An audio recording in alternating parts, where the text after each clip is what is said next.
Hello, can you Hello, all can hear you me? all hear me? Oh, whoa, hold on.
Hello, can anyone hear me?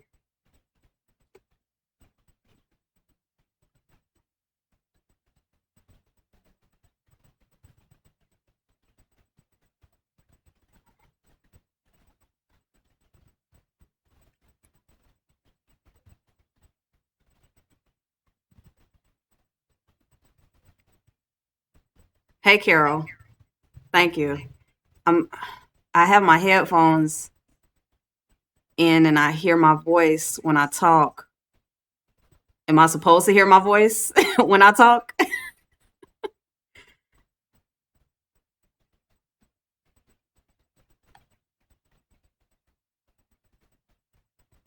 Let me see.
Okay, thanks, Carol.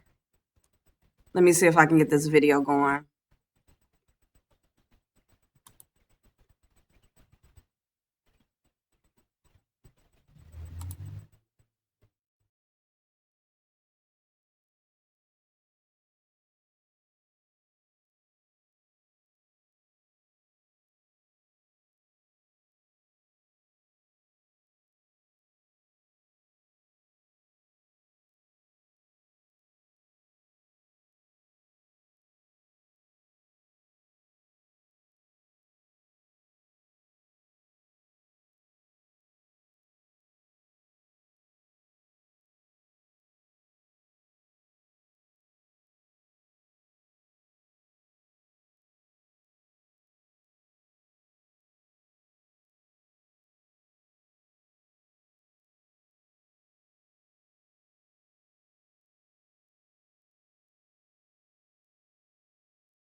Oh, awesome. Awesome. So you can see me and you can hear me clearly.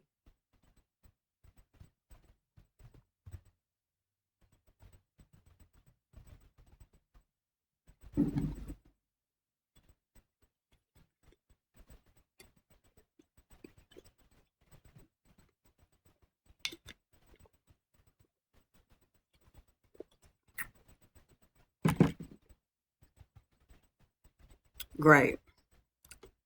All right, so I figured it out. I really wasn't trying to be live for anything serious. I was just testing this out. But since it's a couple of people watching, hi, what's going on? What are you all doing?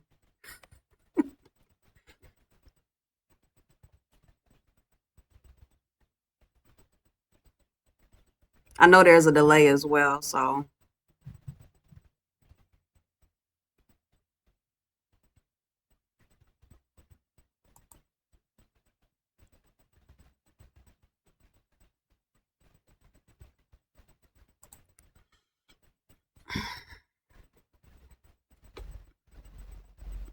type to me, talk to me.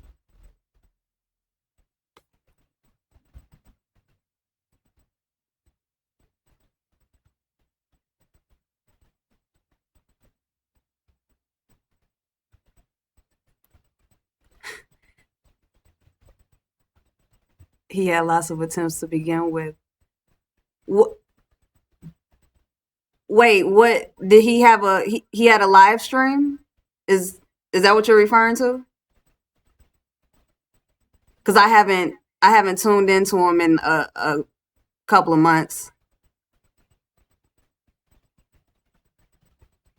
Hey, conscious souls, watching a new TV show Crawl on TNT. I've never heard of it. I don't have TV, but I'll look it up online. Okay, Carol. So he had a live stream. Okay, I'm gonna have to go check his channel out. It's been a while. Claws. Okay. So what is Claws about? Conscious souls.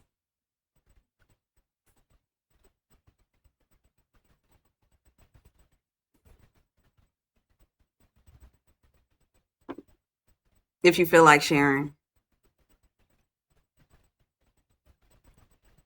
Oh, I might need to tell my mom about that because she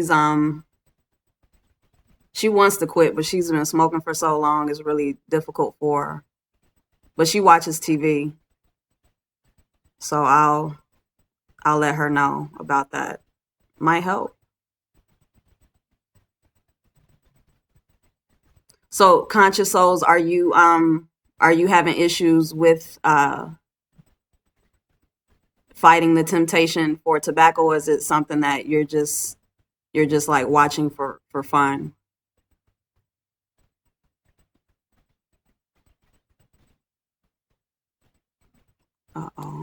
Who's in the chat?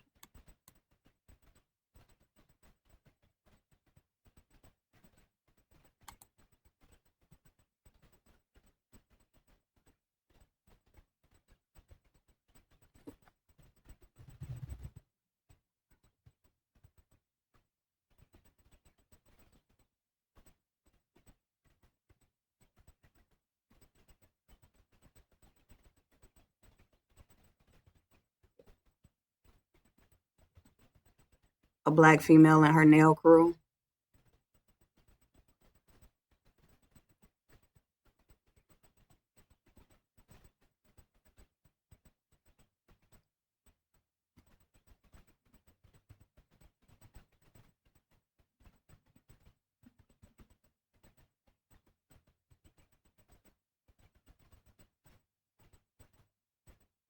I'm just on here.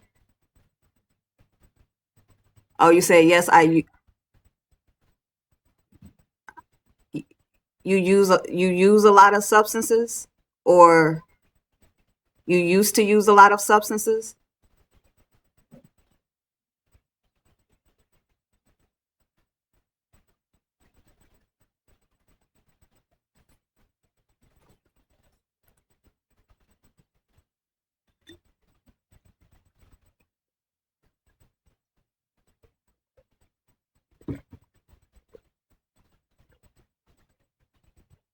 Okay, how long have you been smoking?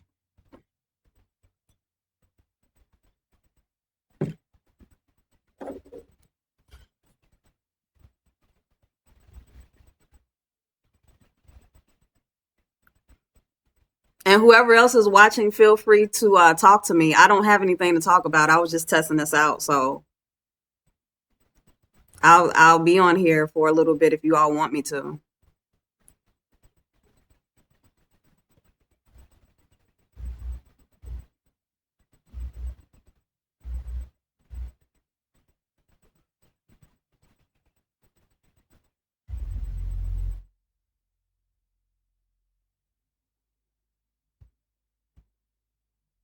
Thanks, Carol.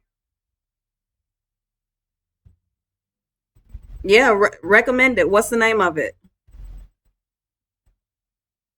I know a lot of people that are, working on addictions and things like that. So, hey, Thomas. Thomas, I've been thinking about you. How you doing? Since you were 16, just turned 24. Okay. So what the easy way to stop smoking? I'm gonna write that down.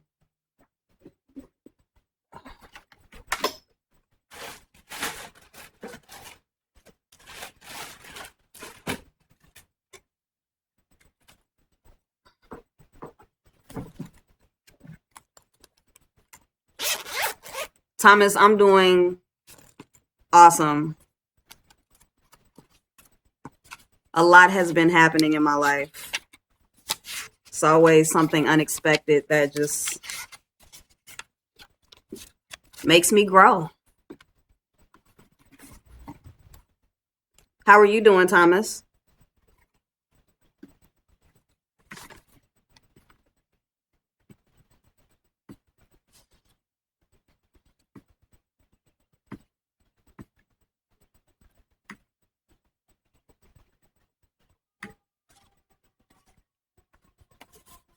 And conscious,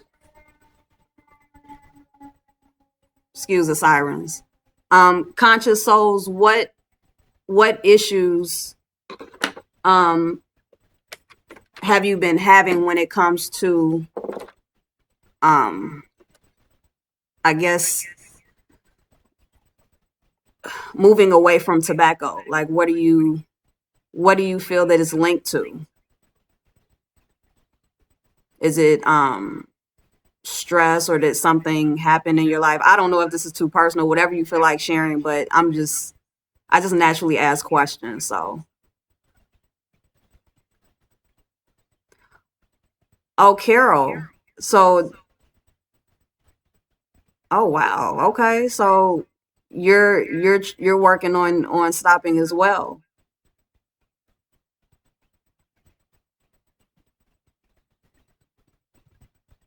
Okay, Thomas, semi-retirement.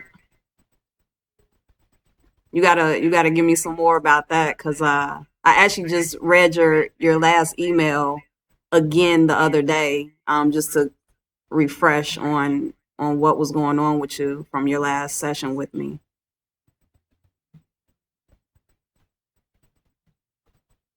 Because I really want to do some work with you. I know we talked about that, but I want to, you did the money code session, so I want to get with you and go a little bit deeper into that and see where you're at with the information I gave you.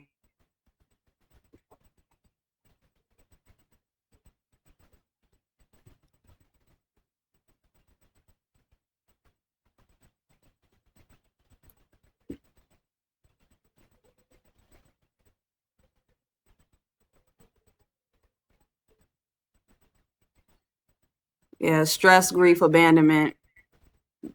Yeah, that'll do it. That'll do it. Conscious souls, have you gotten your human design blueprint from me before? Because it's a lot of I'm able to see in people's blueprints aspects of the design which would um kind of cause people to move towards addictive habits and things like that. So if you're really looking to understand and kind of get to the root of the issue, um the blueprint could help a lot.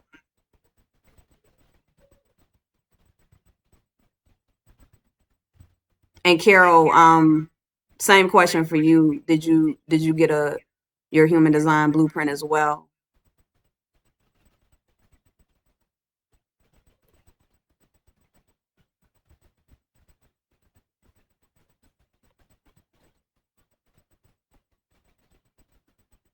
And Thomas, where are you trying to move to?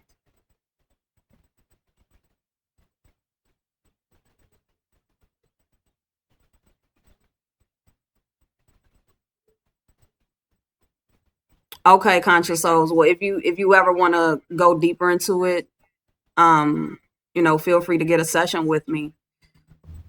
Excuse me. It would definitely be helpful, but only if you resonate with it. So,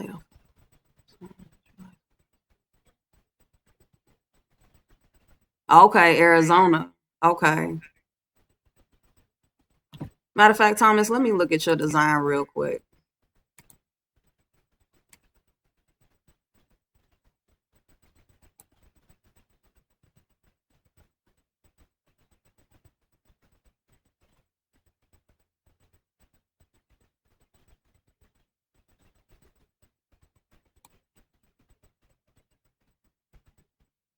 Where did I put it?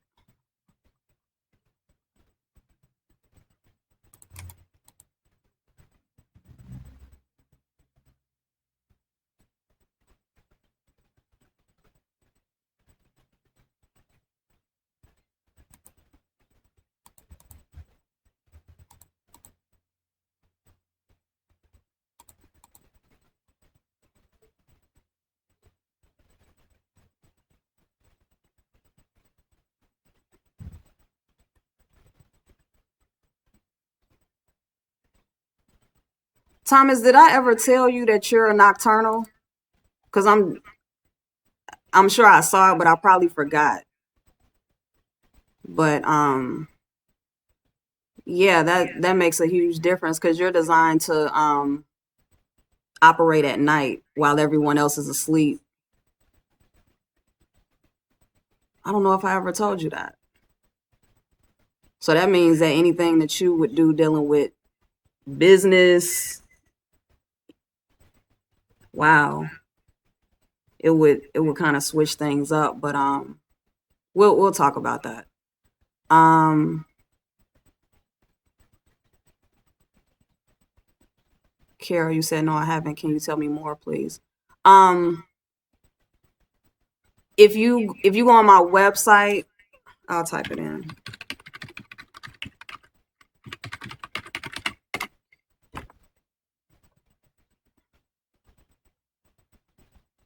Yeah, Carol, if you go to my website freeyourmindandshine.com, just follow the instructions and I'll send you your human design blueprint. And basically it just I know I've explained it in multiple videos. I just wasn't prepared to be on here, so I'm like um basically it's the breakdown of your genetic makeup. So when I look at blueprints, I can see your characteristics. I can see, how you're designed to operate, your gifts, your weaknesses, things that would, be stressful in your life, things that would, cause addictions, everything, because it's the foundation and the blueprint of who you are as an individual. So if it's something that you're interested in, feel free to go to the website and I'll send you your free chart. Conscious souls, it was free. I know it's childhood deep in need. Better coping, just doing my best since the catalyst of my spiritual awakening. Would love to, yeah, take your time. Like if it's something that you want to, get into, I'm available, so, and Thomas has gotten several readings with me. So, if you want to, Thomas, if you want to, put a little, what you got from your readings, if you want to throw something in the chat room, you can.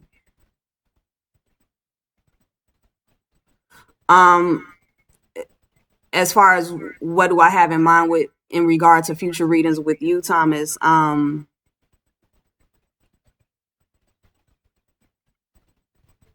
the last thing you told me was that you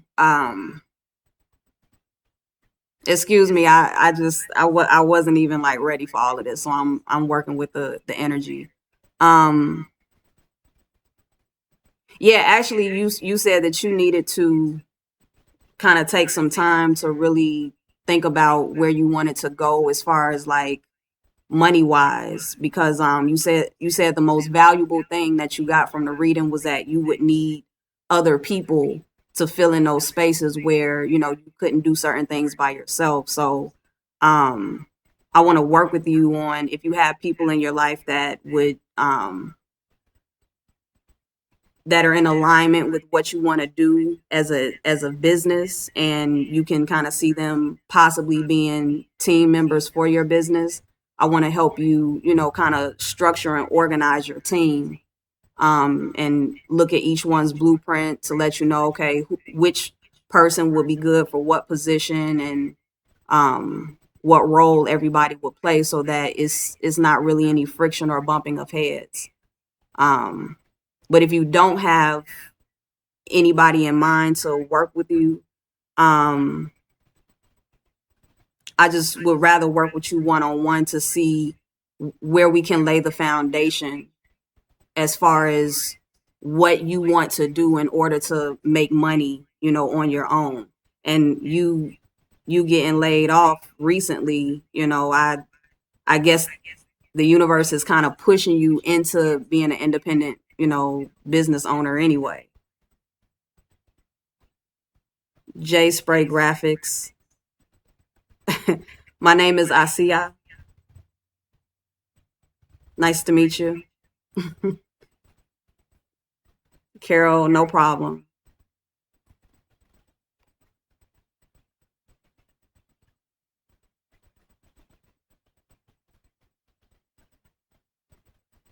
And Thomas, I know a few nocturnals, but matter of fact, I know another 1-3. He's a manifesting generator and he's a nocturnal. And I just recently told him that he was designed to operate, at nighttime. And it's interesting because his whole, for like the last 20 plus years he's been working a job to where he does work overnight and he loves it. But, it was just kind of interesting to find out that he's a nocturnal like you.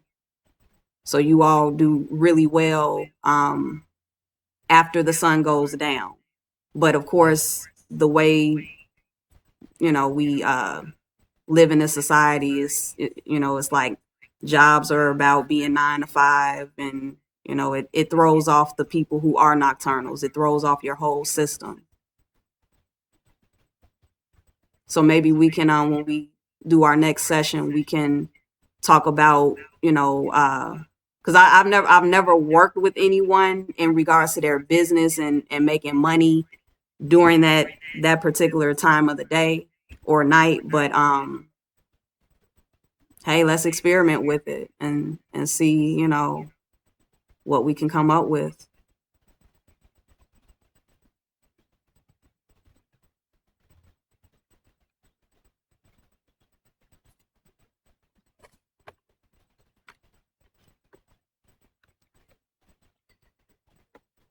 Anyone else have any questions or anything that you want to share?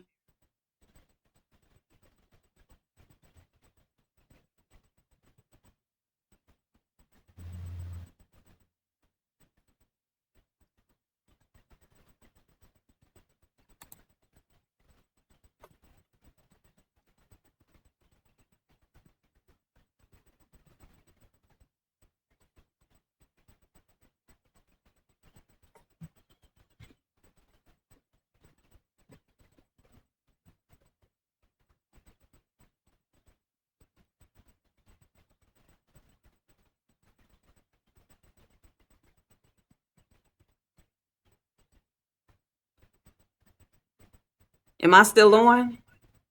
Because I don't see any activity on the chat.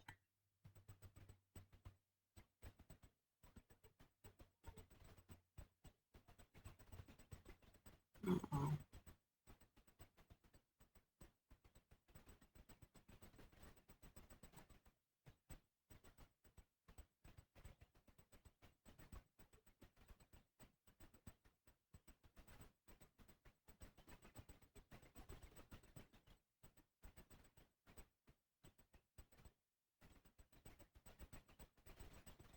Can anyone hear me?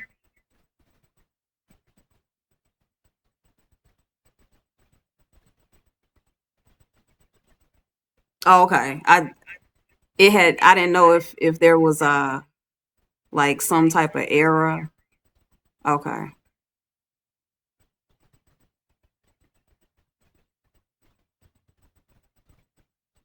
Okay. Cool. So, anybody have any questions or, want to share a story? J Spray Graphics. Oh wait. Oh, okay, it's coming in. Okay. I'm looking with you guys. Oh, okay. Yeah, most definitely, Thomas. Yeah, Thomas, I got you. I got you. Whatever I can do to assist. I appreciate all of your support. You've been rocking with me for a minute. I really appreciate that. So whatever I can do, I got you. Oh, my audio is echoing.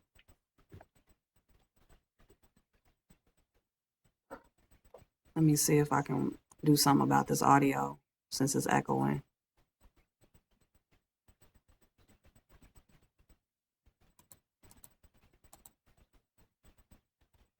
I don't know how to turn it down.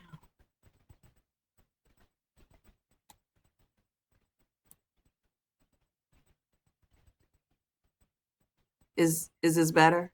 Is it still echoing?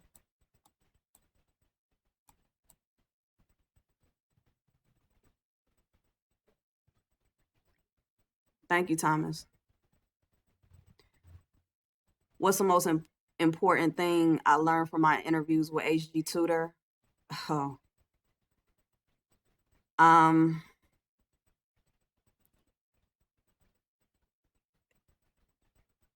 I'm still processing that experience. Um, okay, thank you, Jay. Carol, I'm that experience really changed my life, and is one of the reasons why I haven't been on YouTube since. And I still have three more parts to release to that interview, so there's more coming. I just it just it just it shifted my consciousness, like in a way that I didn't really I couldn't predict or even really see coming.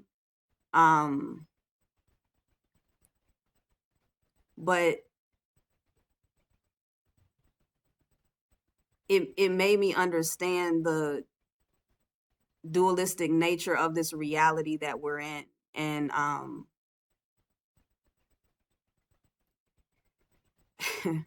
it's like the human side is, wants to get angry and wants to um point the finger and say how terrible, HG tutor or narcissists or sociopaths, like, how terrible they are. But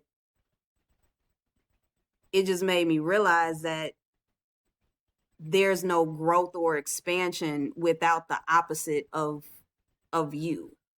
And hold on one second.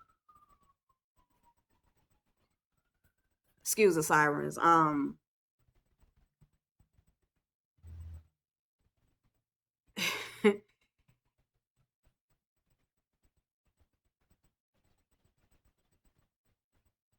It was a lot. It was a lot of information to take in. It still is. Um, but I just realized that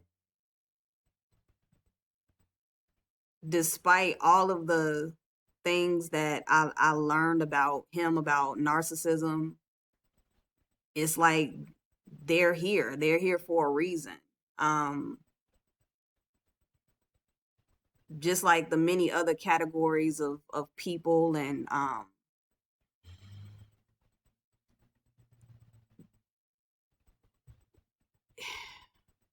can't really get my words together right now, but I think I put in the video that I did after the interview. I think I explained how it was really,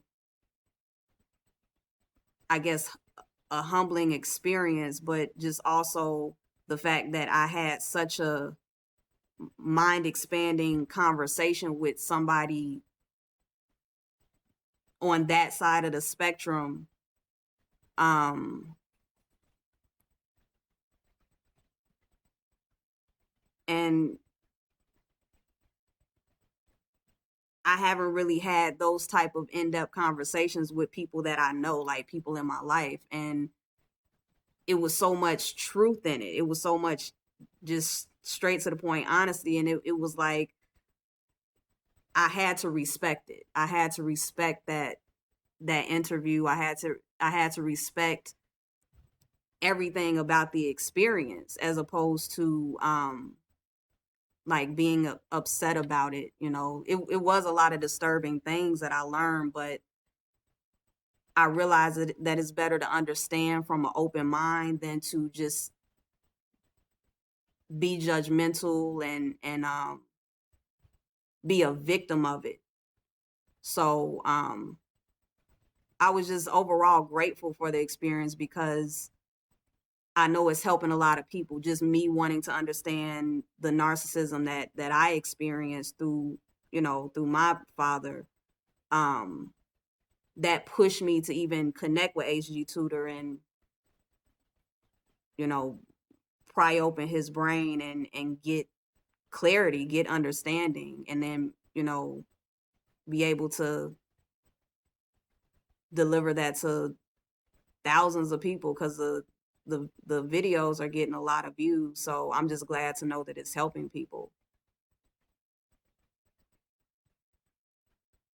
Carol, is the 6 years of narcissistic abuse with a mate, like a husband, or something else.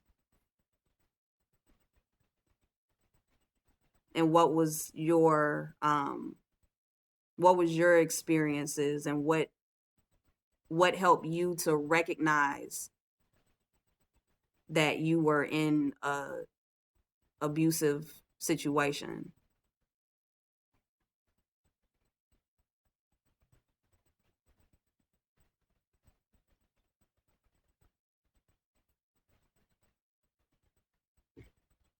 Okay. A boyfriend.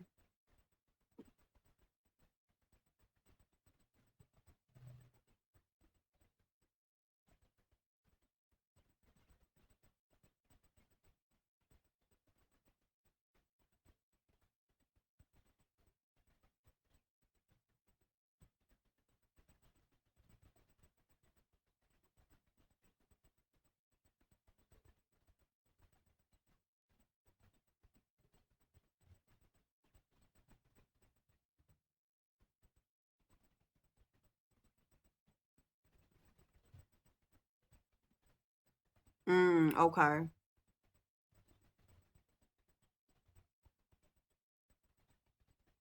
That's good that you got out of it, because so many people get stuck for very long periods of time, and some never get out.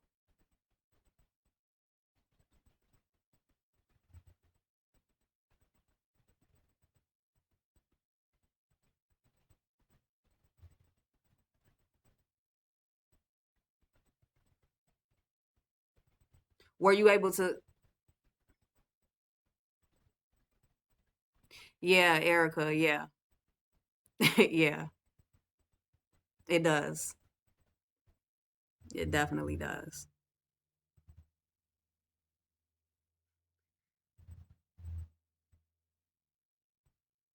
Yeah, yeah. It's like the characteristics of narcissists and sociopaths paths is like the same across the board. So it was pretty much the same thing for me. Like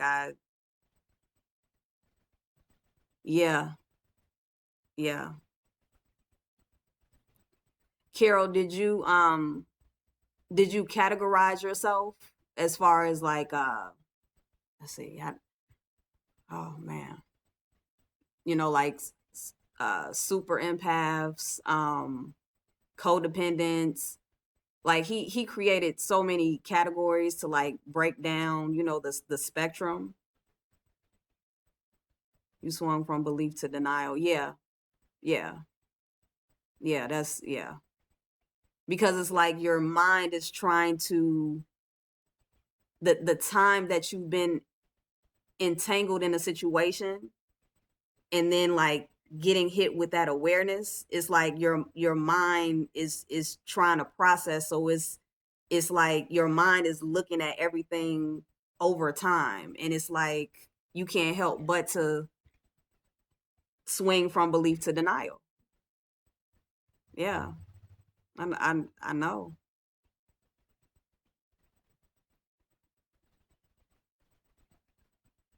I don't know you, Carol, but I'm because you got out of it without the awareness that it was a narcissistic situation. I'm just gonna assume that you were more, not necessarily codependent, but more of an empath, because it's harder for like people that are like more on the end of codependency to get out, because they're like they really get stuck in there. But when you're more on the spectrum towards the empathic side and moving towards a super empath, it's like you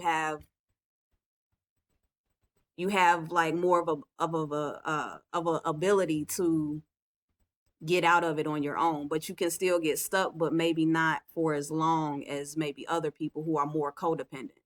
So did you recognize where you were at on the spectrum?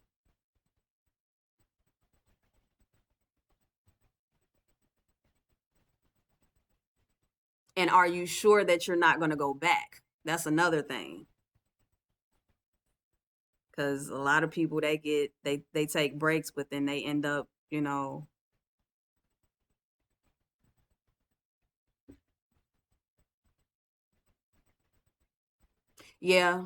I've listened to Rosenberg, and yeah, everyone has their own like way of looking at it.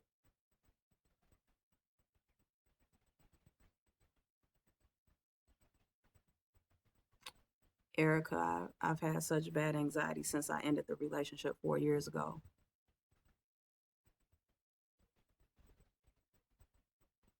So Erica, whoa, thought my computer cut off.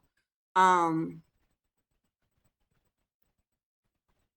Erica, what? Okay, Carol. Erica, what have you with your anxiety from when you ended the relationship? Um, do you feel that it's getting better over time, or is it? Do you feel that it's getting worse?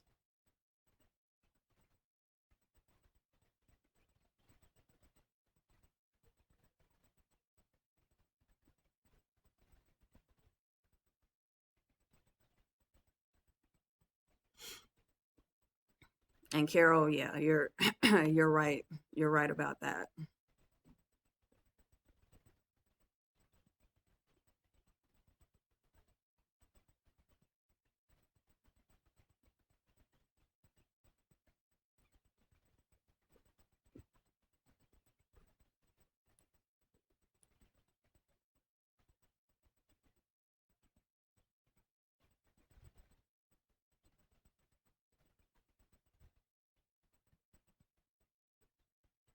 And this, whoever else is watching, this is open for any type of discussion. So doesn't have to be about narcissism. If you're watching and you're not familiar, or you don't want to talk about that, you can throw other questions or whatever out there. Never noticed it at first, but it seems worse. Hmm.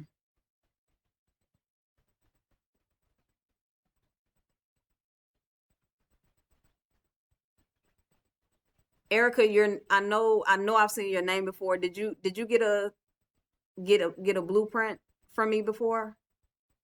And sorry if I forgot,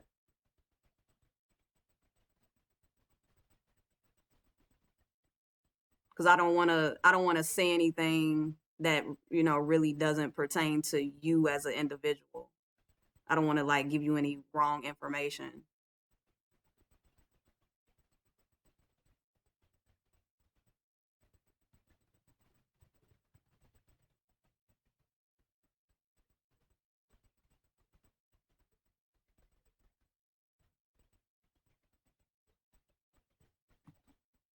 But I do want to. Okay, maybe I saw you on the comments or something. If you want to, feel free to get a blueprint, because um I feel like I could share some information with you, but I would need to see your blueprint in regards to the anxiety, and you saying that it seems to have gotten worse.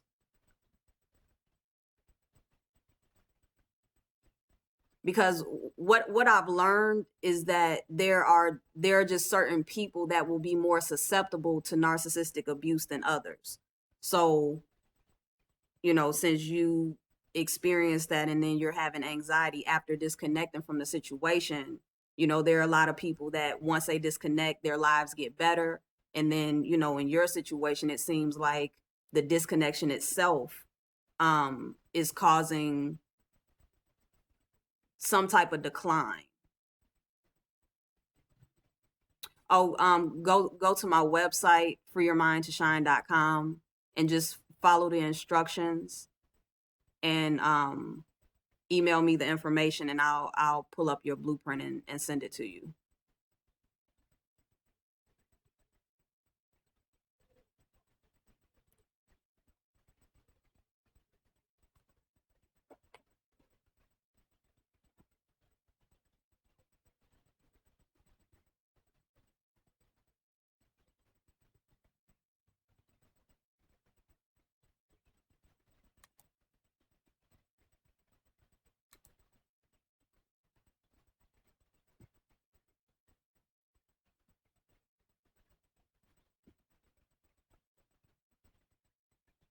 Anyone else who's watching, feel free to chime in. This is just a open conversation.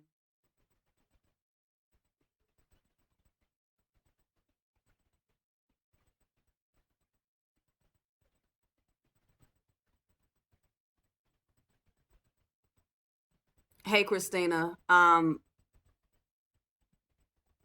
In this moment, no, I'm not doing any type of readings. Like as far as like this live stream, but I do do Akashic record readings. And you can go to my website and check out the details of the session. The Akashic record readings that I do now are actually paired with human design information. So before I was doing just Akashic record readings by itself, but now I include human design information because I've learned that the human design information actually gives you direct insight into what you were dealing with in past lives. So I can, help you understand this current life through your human design information and the Akashic record information. So you're welcome, Erica.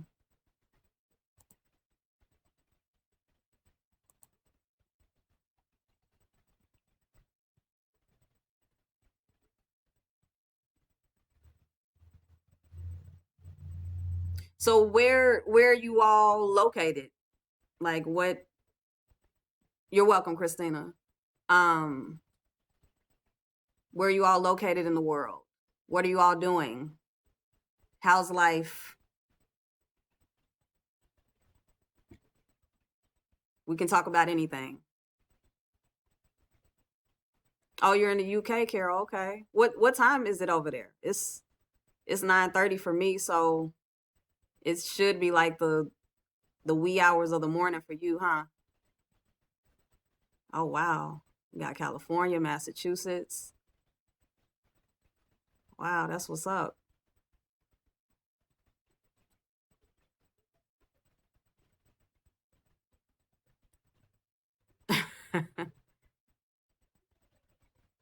Yeah, Thomas, you're right around the corner from me. So Carol, are you usually just up at 3:30 in the morning?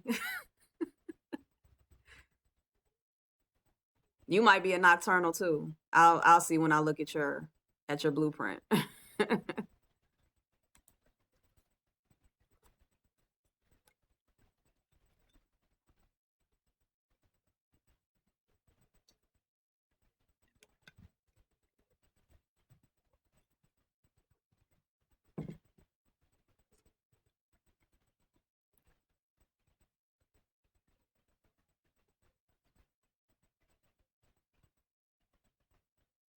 I think we all have a lot to learn in a short space of time. Our lives are a short space of time. Even if we get 100 years, that's nothing compared to this whole evolutionary process.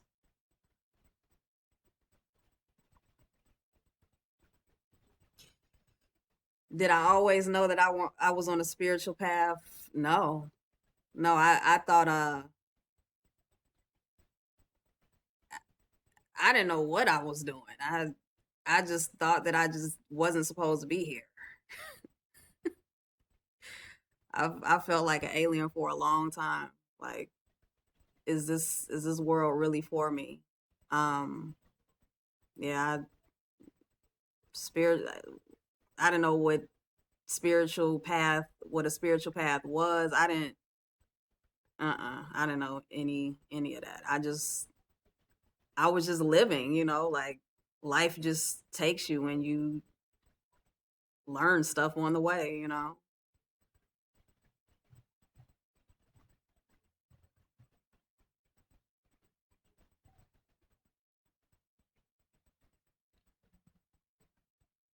Yeah, inner peace. Inner peace. That's I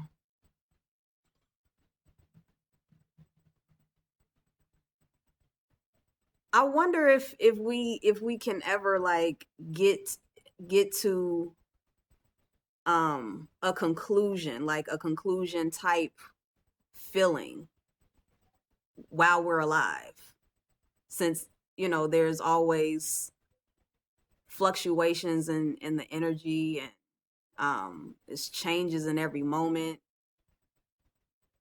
It's times where you can feel at peace, and then times where you feel turbulence. And I don't know, like, I it's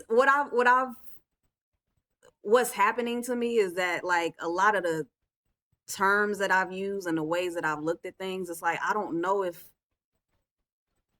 I still feel the same about them like how I used to. It's like I get clarity, and then I get confusion after that. And then from that confusion I get clarity again, and then confusion comes again. It's like it's a constant, I don't know.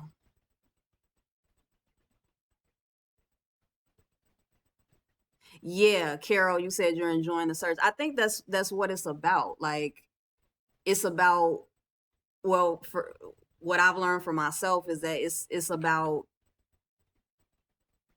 really being in the moment as much as you can. And it's hard for a lot of people because our minds can like stretch over time. Our minds can be in the past, the present, and the future, but our bodies are only in the now. So it's like, while your body is doing something right now, your mind could be thinking about like a past situation that was hurtful, or that was conflicting. And it can, I don't know, it can just get confusing between the mind and the body. But yeah, enjoy the search. Enjoy the search in the moment as much as you can. And I'm still working on that.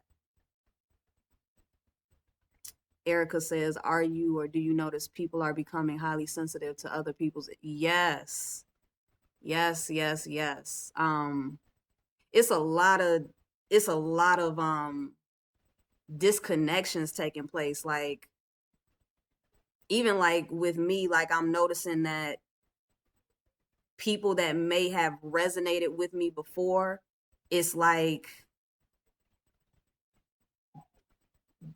there's a separation. Like, um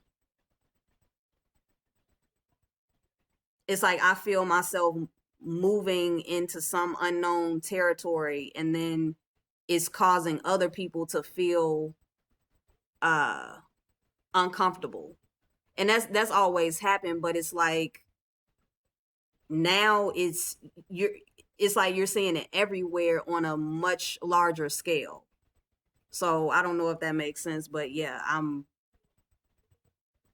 what I'm picking up from that question, I yes, yes.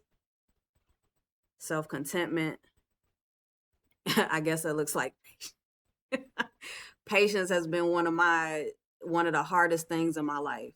And these days it's like, even when I'm feeling that confusion, because I've learned how to surrender to my body more and more, and I'm consciously like paying attention to my body. It's like my mind could be all over the place thinking about a million different things, but my body just won't move. So it's like my mind may not be patient, but as long as I don't let my mind pull my body out of its stillness, I'm good.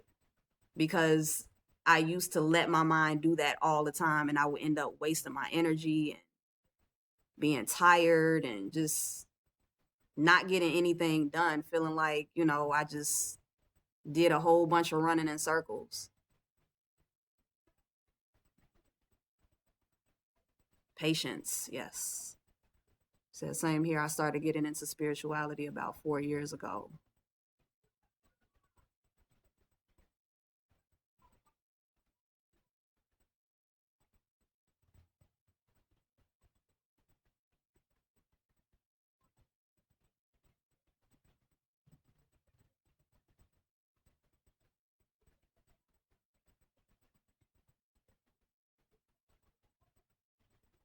Yeah, a lot of things shifted for me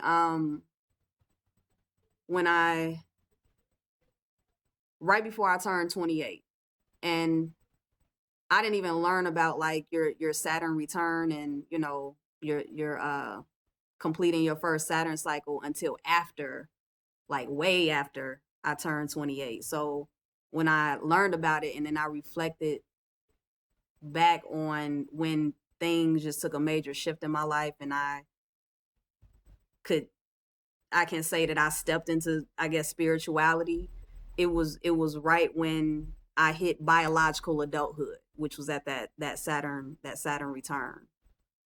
So, and conscious souls, you mentioned that you're 24. So if you're not familiar with the Saturn cycle and your Saturn return, that might kind of put you at ease because the people that I work with that are under the age of 28, I tell them, you know, just enjoy your trial and error. Just, you know, do your best to not be so hard on yourself because the first 28 years is going to be all about messing up. You know, we're all going to make mistakes forever, but specifically that first 28 years, that's a time frame that we all have to um basically bump our heads and fall down.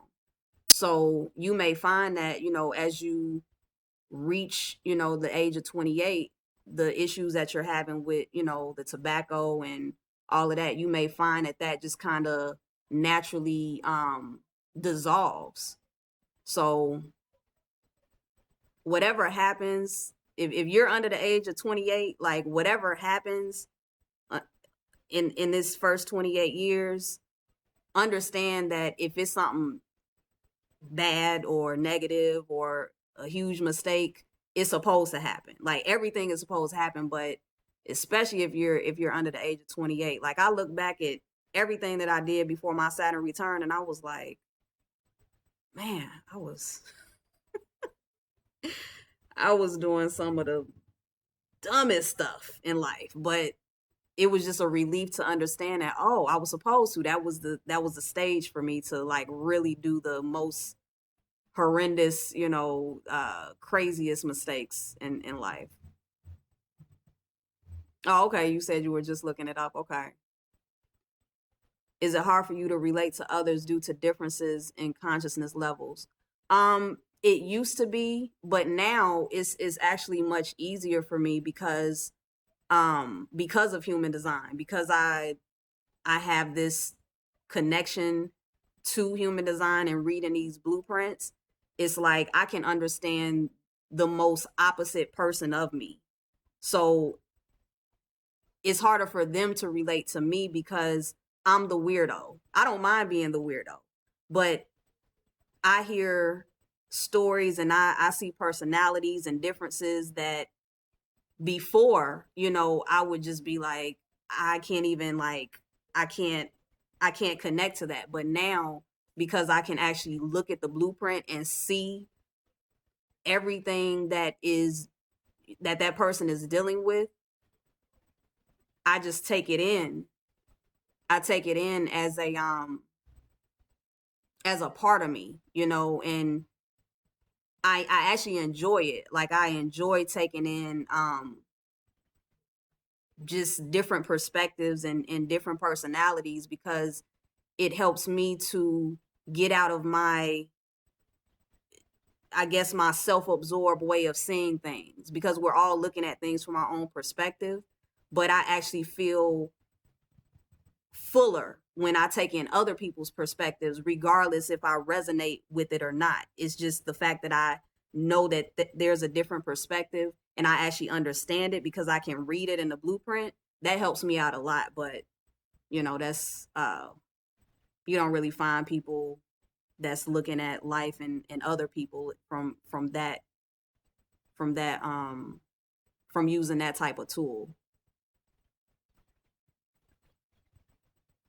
Yeah, I meet other people like me lately.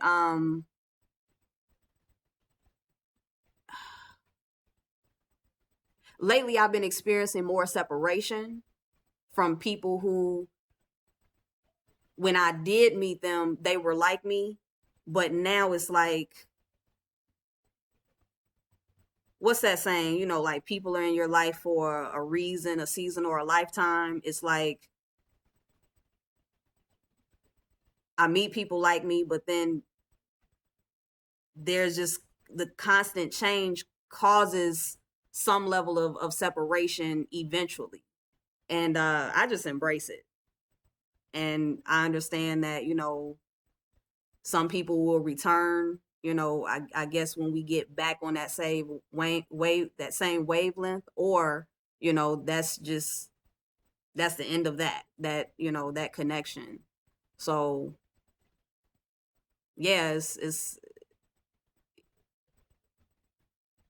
there's always somebody on your frequency out there, but it just doesn't mean that, they're gonna stay there. So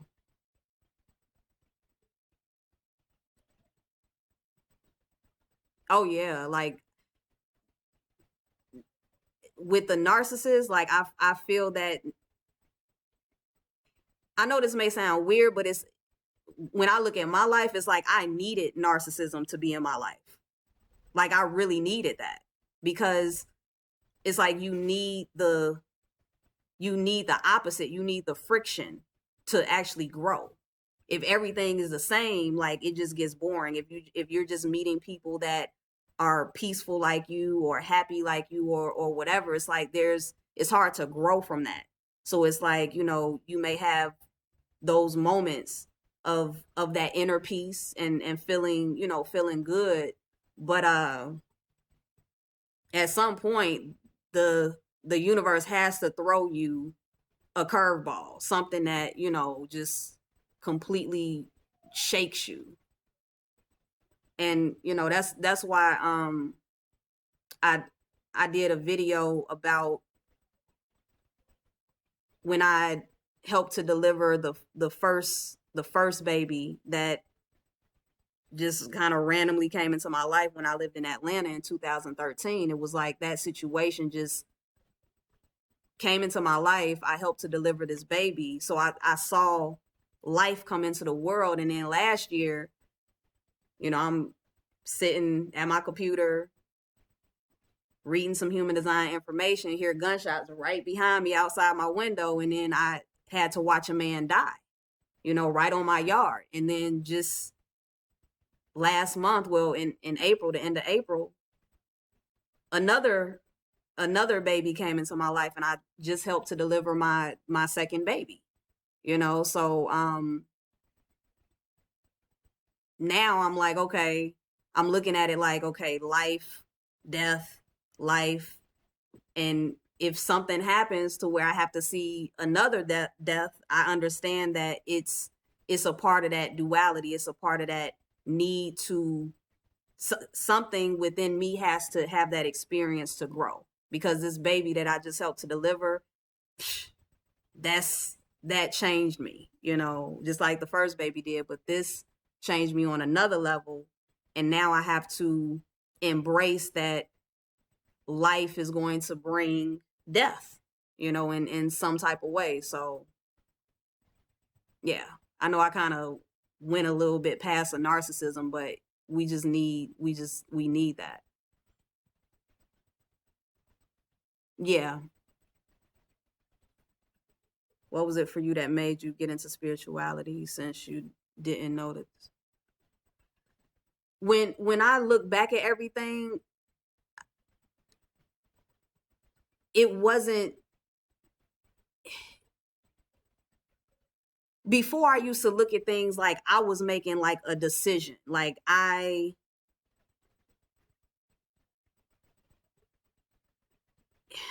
can I put this? I realized that things were being presented to me and I was responding to them. It wasn't like even if you're searching for something, it's like you can feel like, I am searching to find this and this, but there is something that has actually come into your life that's making you respond, and you're moving in a way to um gain the experience. So it's like I can't even say that there was something that made me get into spirituality. It was like I can look back and see that I was in a movement. And while I was just already moving, my mind was looking at it as, oh, I did this or I did that or I chose this or I chose that. But I'm so surrendered now that I'm just like, I don't think I'm really, I don't think it's a choice. It's like, it just doesn't, for me, it just doesn't feel like a choice anymore. It feels like even with this, like, I don't know what made me get on my computer to test out this live stream. Like, it wasn't even, I didn't think about this. I didn't make a conscious decision. It was like my body moved, got on the computer and was like, let me test out this live stream. But it wasn't anything pre-planned, but I can tell that this was supposed to happen. Like, I was moved into this. So I don't know. Oh, Christina, you don't have to apologize, because when I tell you, I don't understand how I have 150 something videos on my channel. I don't remember doing them. Like, over these last, what's 2013? Over the last 4 years, like, I can't tell you what I've said in those videos, maybe like little pieces, but I don't remember. It's like when I do those videos and put them out, don't ask me to repeat anything, because it's gone. It's on the video, and I can't recall it. So you don't have to apologize. You all might be able to tell me something that I said in the video to where I'm like, when did I when did I do that video? Direct me to it.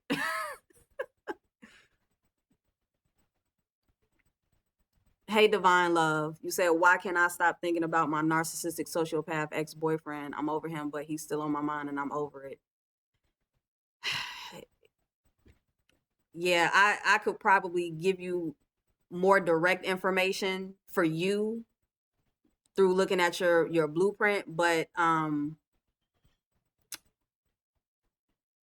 in a general way, it's the intertwining that's done, with you and the ex-boyfriend. It's like, I don't know how long you've been with him or how long you were with him, but the more time you're intertwining your energy with another person, it's like when you disconnect, it's like it's a more devastating type feeling, even though you're disconnected. It's like your mind has all of these memories that have been created over that timeline that you all were together. And I've learned that whatever type of situation, a person is in, let's say it was for 6 years, it's like, once, if you get out of it after 6 years, it's like it doesn't go away immediately just because you disconnected. It's like it will take some years, just like it took years to create the experience. It takes that same amount of time to undo. And because everything is moving so fast these days, like the time is moving faster, like the frequencies, more information is like pouring in. It seems like we should be able to be over it, but it's like the body has to go through its own thing. And I'll give you a good example. When my narcissistic father passed away in 2012, my mind had clarity. Like, my mind was understood it. I didn't cry. Like, I was like kind of prepared for his death, because some things happened like a couple of weeks before he died that I could tell that it was divinely placed for me to be prepared for his death. But when he died, even though I was good, my body bled for a whole month. Like, my body went through a separate mourning of my father. Like, my mind was over it, but my body, its own intelligence understood that this man who, was half responsible for creating you, he has left the planet. Oh, nah, it's not a loss, divine love. It's not a loss. You don't have to apologize. I mean, I'm over that situation. Like, for real. It's cool. I was just trying to give you an example of how we have the mind and the body has to go through two separate, ways of dealing with a situation. So, my body, just it kept bleeding. Like, I just kept spotting like every day for a month, and I actually had to go get, some natural roots to stop it. But my intuition told me that even though you have clarity, even though you're okay with your father passing away, the body still had all of that, a whole lifetime of its father. You know what I'm saying? So yeah, yeah. I connected with my dad shortly, a few times after he died. Lately I haven't, because I've just kind of moved on. But I connected with him in the Akashic Records, and he actually didn't he didn't really leave the house. Like, when he passed away, he stayed in the house with me and my mom, and it was causing problems. Like, my mother was seeing my father in my face. So it's like I would be talking to my mom, and then, like, because my father was still in my energy field and he wouldn't like go move along, she would see my face turn into his face, and then she would address me as if I was my father, and I'd be like, who you talking to? This I'm not dad. So it was causing a problem. So I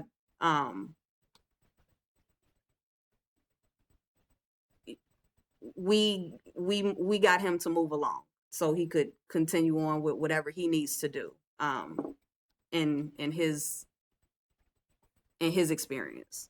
So yeah.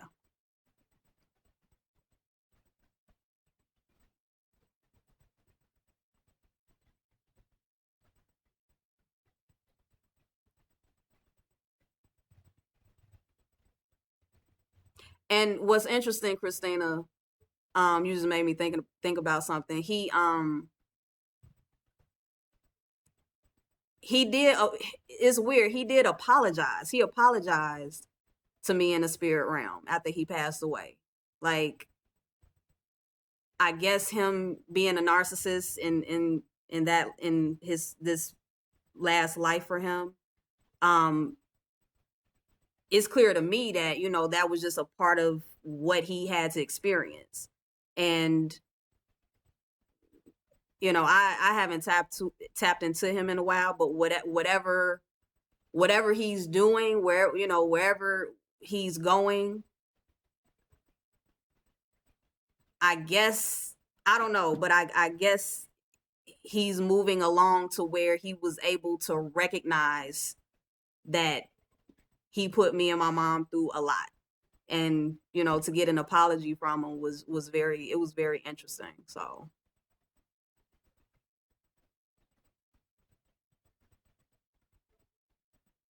okay, you're welcome, divine love. I'm glad that it made sense.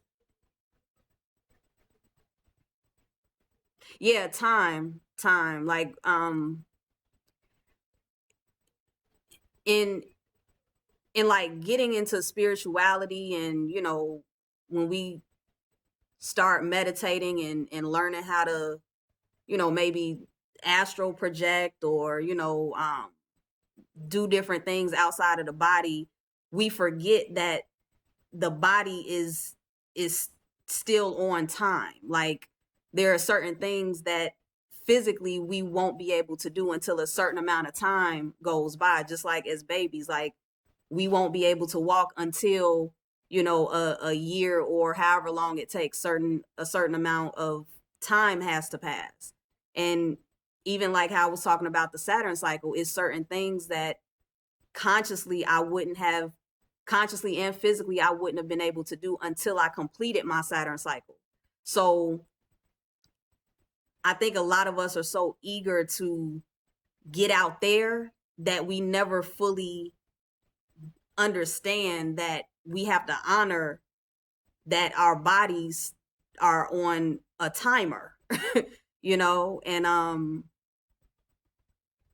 yeah, even now, like me, now that I'm in my 30s, it's like the things that's happening to my body itself are things that I wouldn't have been able to experience in my 20s, because time has to get my body biologically to a certain level. So yeah, like that's a very valuable thing that I learned, because I was always in a rush and always impatient to get way up there. And like now I don't really care anymore, because I really want to enjoy the best out of my body and the best out of this experience.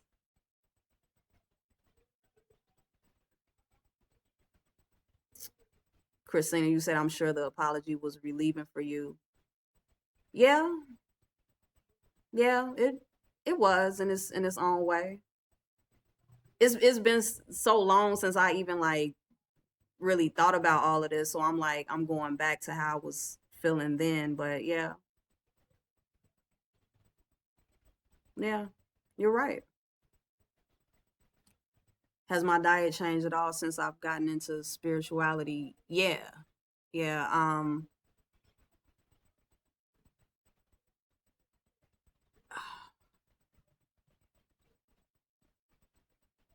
I had never really learned anything about food until the end of 2011. I didn't know anything about uh like GMOs or eating meat and or eating too much meat.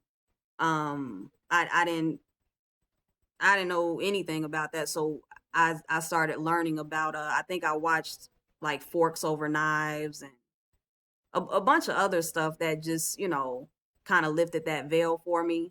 And I'm the type of person, it's like when I learn something, I can disconnect from it like instantly. Like once I get clarity that it does not make sense to do something anymore, it's like I just naturally disconnect from it. So I've never really had an issue just kind of switching over to things once I learned that, it was harmful for me. Um, but now, like I used to, when I shifted out of eating meat, I was going really hard with trying to, like preach that to other people. But in in what I've learned now, it's like in understanding that it's so many differences with every human being. Like everyone is wired a certain way. Everyone has a different, body structure. I've learned that there are people who, the way they're biologically set up, they I would not recommend to them that they don't eat meat. Whereas, I was just kind of looking at things from my limited perspective then when I switched over. So naturally, like if we learn something that's better for us, we think that everybody is supposed to do it. I learned to not do that. Like I no longer operate that way. So I tell people to listen to what feels good to them, because there are people that meat just is not for them. But then there are people to where they may have a craving for meat every once in a while. And the way I see it, if your body is saying, look, I want a piece of fish, or I want a piece of chicken, or whatever, give it to your body, because your body is giving you that message for a reason. And yes, there are people that, because they bombard their bodies with things that aren't healthy, they can't really hear the clear messages, and they just kind of do things over and over out of habit. So they're overdoing it. But if you know how to just ground yourself and just listen to your vessel will let you know what it needs in all areas of life. Erica, you said, can a chakra be damaged? Yeah, definitely. Definitely. I had checked my mom's chakras, and I mean, there was nothing was turning in her chakras, like, at all. So I've come across people to where I've done energy work on them and check their chakras, and there's nothing flowing. So yeah. You said, if yes, how do you go about repairing the damage?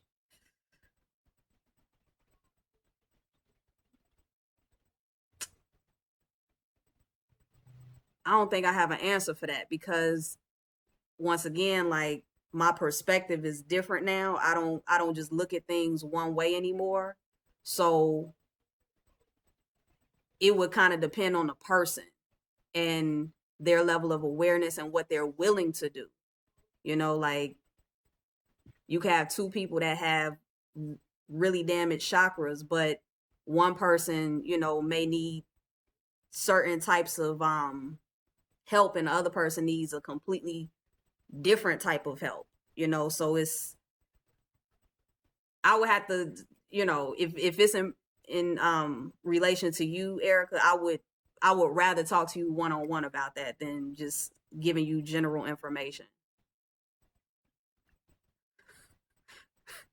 Big pretty alligator eyes. Thank you, Eric. MMG. Never heard that before.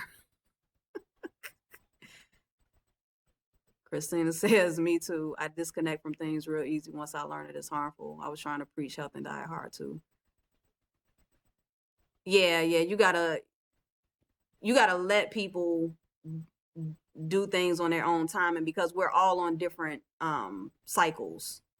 Like, there are people who I told things to back in 2012, and they're just now getting it. Like, they're just now stepping into that, but they had to go through their own timing to get to places. And I've also learned that it's when you learn something and you try to push it on somebody else before they're ready, it's equivalent, the way that I see it in my inner vision, it's like equivalent to breaking into somebody's house. If somebody is like just chilling in their house, and you know they have their routine, they have their setup, it's like you trying to tell them that their setup or their routine is wrong is like literally like busting in their door and like doing a home invasion. And that's why people respond and react the way that they do with so much anger and frustration, because you just really invaded their world, and it can be harmful to them. It can be more harmful to try to force something on somebody than to let them, just naturally come into it. So I learned that the hard way. So I know I tell people, don't listen to anything that I say. Like, I'm just speaking my experience. But if you feel in your body that you resonate with it, cool. If you don't resonate with it, great. Like, be okay with that. Don't feel that I'm trying to put anything on you. Am I vegan? For the most part, but my body does crave fish at times. So from time to time, I will eat salmon, and I stopped eating all type of animal products for a long time. And I didn't realize until I started really tapping into my body that, my body feels better when it does have a piece of fish from time to time. But I don't eat, like beef, pork, chicken. Like I don't, yeah, my body doesn't really gravitate towards that.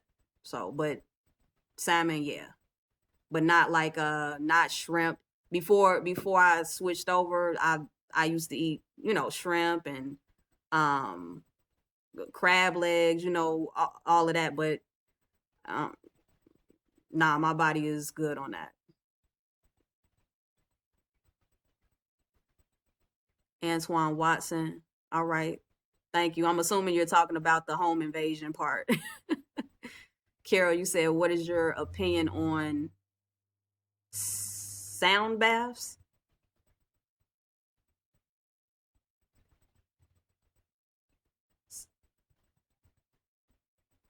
Sound baths. I'm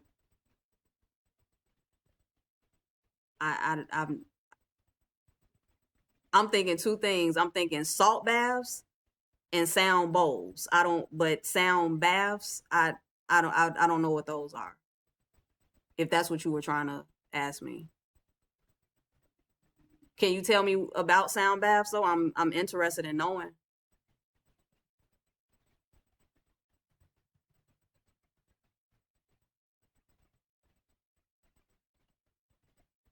Okay, so like singing bowls. Yeah, I used to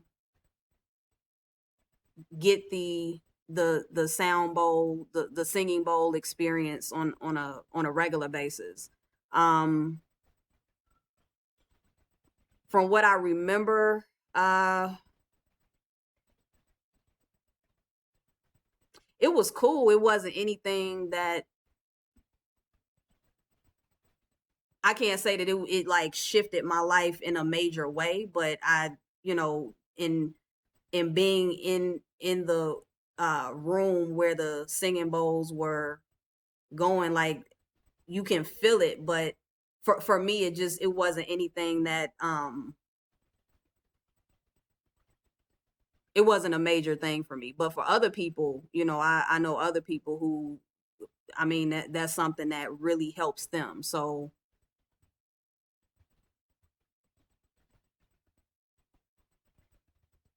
a therapy you could go to, I if you're asking if I know of a therapy you could go to, no. um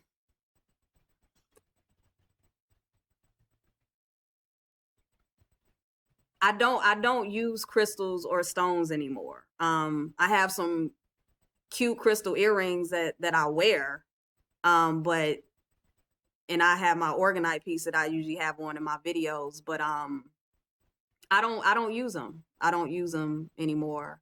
um I I'm the type of person that it's like I gain the experience, and with a lot of things I just naturally disconnect from it, and sometimes I return to it, sometimes I don't. But um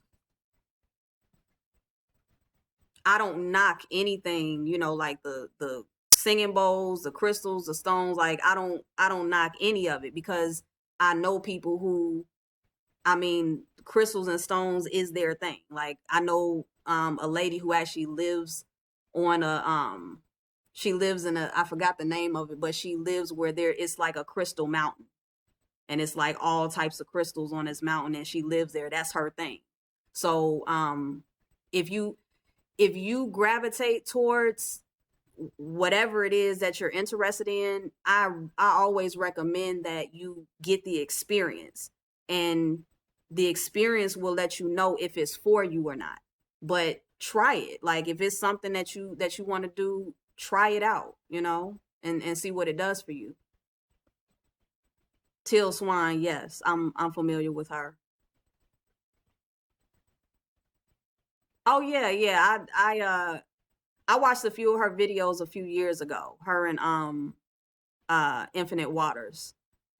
So, and once again, like um all of the things, and Till Swan. And when I first like lifted that veil, I was like looking at everything, and listening to all types of people, because I had entered into a new world. But I think because I found my own path, and I'm like really focused on just getting anchored in my lane.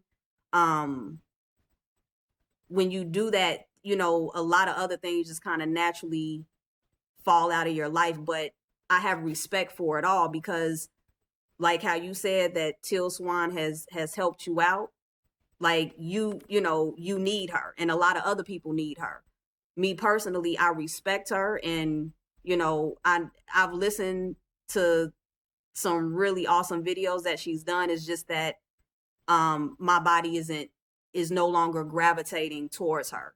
So it's all love.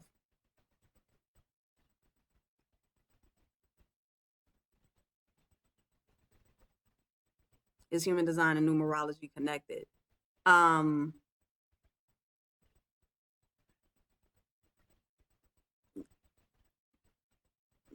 no, no, not like the human design system is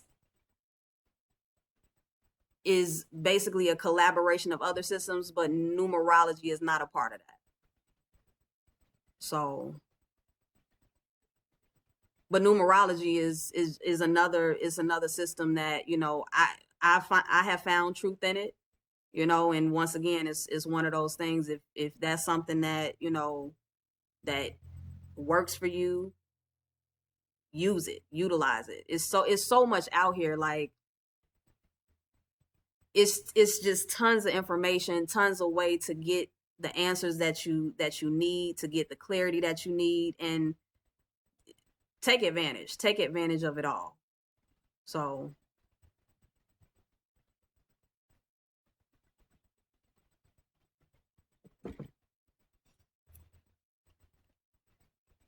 you all really got me on this live stream. It's going on 2 hours.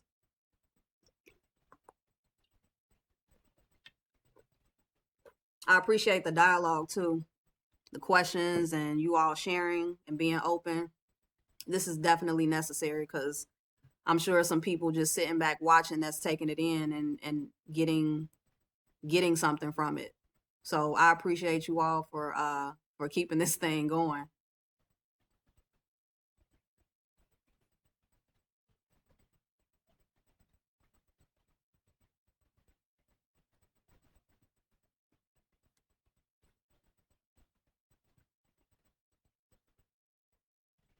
Okay, Erica. You're welcome, Divine Love, and thank you for sharing and asking questions.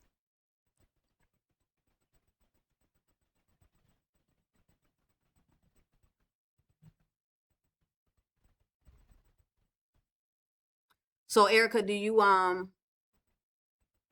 well, you know what? I was gonna ask you something, but I don't have your chart yet, so I'm not gonna ask you. I'll wait.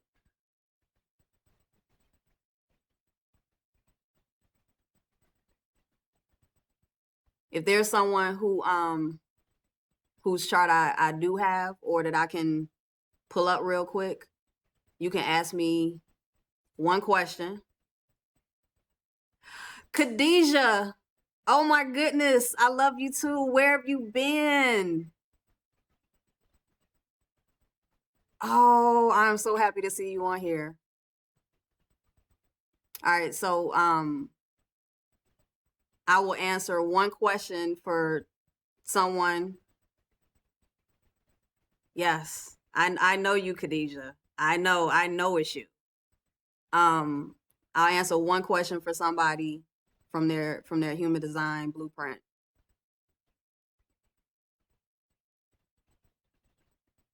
I'm glad to see you're alive and well. Because after you got your sessions from me, I didn't hear back from you, so I'm like, okay. I know you're designed, so I know that you're designed to move and be on the go. So I was like, we'll reconnect when the universe allows.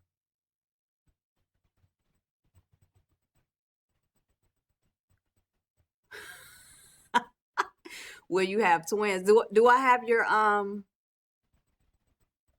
do I have your blueprint, Divine Love? And Christina, you said, I assume you no longer have a 9 to 5. What did you do for work before you do what you do now? I haven't had a job since 2006. And I actually delivered newspapers. That was the last job I had. 7 days a week. I would get up at like 2 in the morning, go to the I can't even think of the name of it, but I delivered to like major stores. So I would have like bundles, and I delivered like 7 different types of newspapers, and I did that for a year straight, and my body just stopped waking up. Like my body would no longer wake up. So now that I look back, it was like my body was like, what are you doing to me? So yeah, that was the last job I had in 2006. And I learned how to hustle. I learned how to make money on my own and in my own timing. And I saw that I could make $20 in less than 10 minutes, and that cut any energy that would have attempted to go fill out an application. Like it just, once I saw that I could make money that quickly, that was it. That was it. No more looking for a job. And then I find out I'm not designed to work for anyone, so it worked out.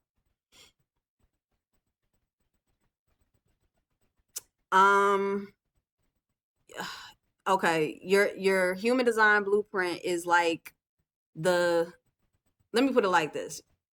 Everyone has a fingerprint, and your fingerprint is unlike any other fingerprint on the planet. So your human design blueprint is pretty much the extended version of your fingerprint. So it shows your characteristics. It shows how you're designed to operate. It shows your strengths, your weaknesses.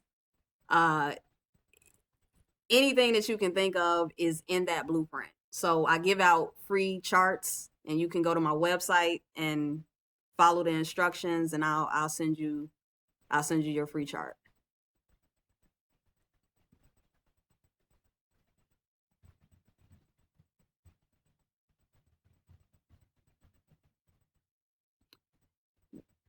You no, if you have if I just have your chart, I'm just saying I'm willing to answer a question for someone if I have your chart.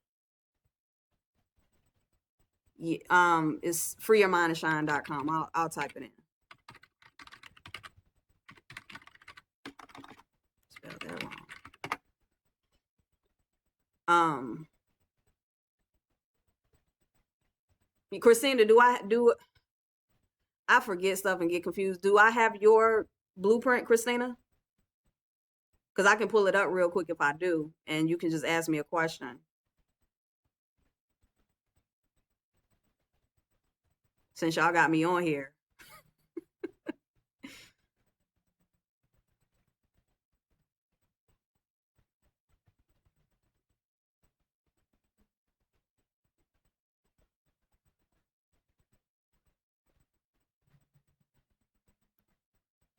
Okay.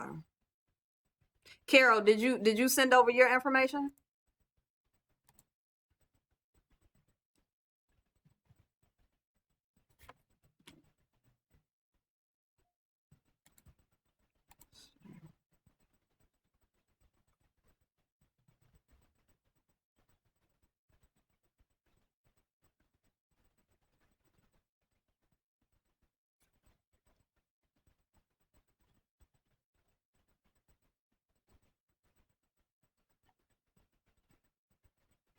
Oh, we got is Jay, are you still on here? Because I see you sent it over. You sent over your information.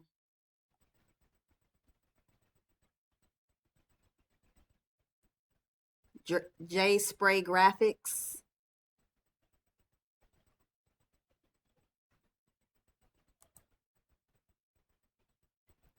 If you're still on and you want to ask a question.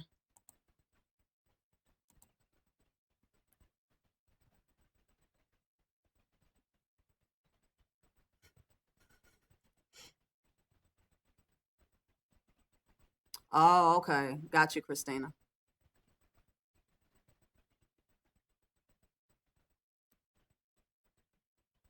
Yeah, take your time, Carol. No rush.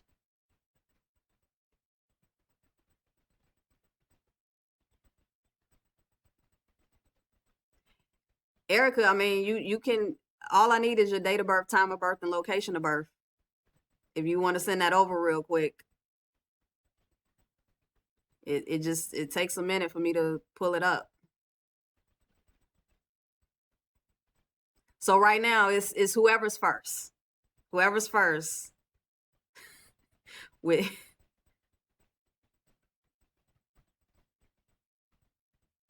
yeah. If you want to send it on here, that's fine. It's up to y'all. Like this is a public forum, so like it'll take me seconds to pull up your chart if I have your date of birth, time of birth, and location of birth. So Divine Love, if you want to just type it in, you're more than welcome. And Erica, if you don't know your time, I can actually I would have to ask you a few questions to narrow down your profile, but I can still figure it out. Khadijah, you said where can we know more about our life story from the nodes?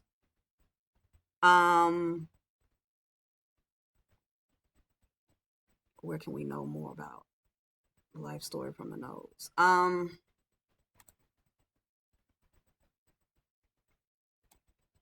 Let me pull yours up, Khadijah.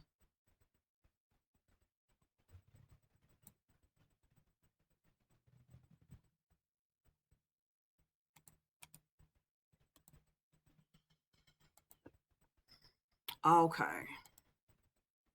I'm looking at your nose now. Um,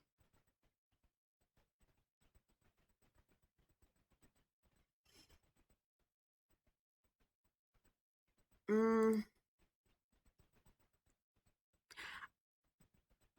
Khadijah, what would you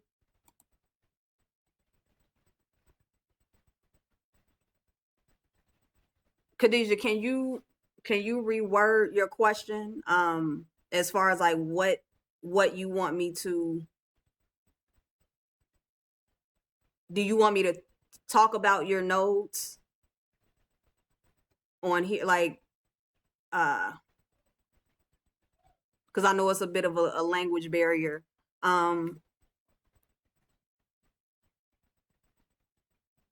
Khadijah, tell me what you want me to do in regards to your notes. And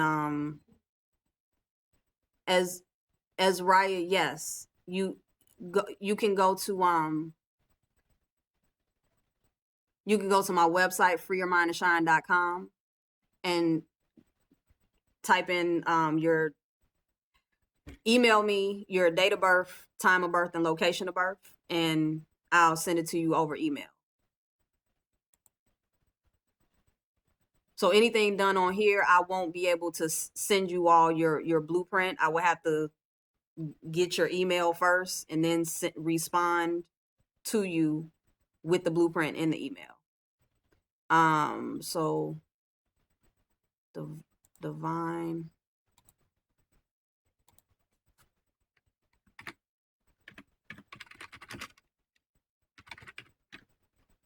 12/12/1996 and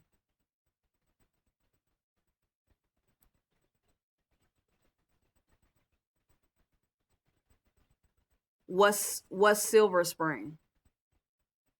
What's the Silver Spring is the city. What's the state? Silver Spring what? I want to say Maryland. I don't know why, but I think I've heard of Silver Spring. Tell me your state when you get a chance, Divine Love.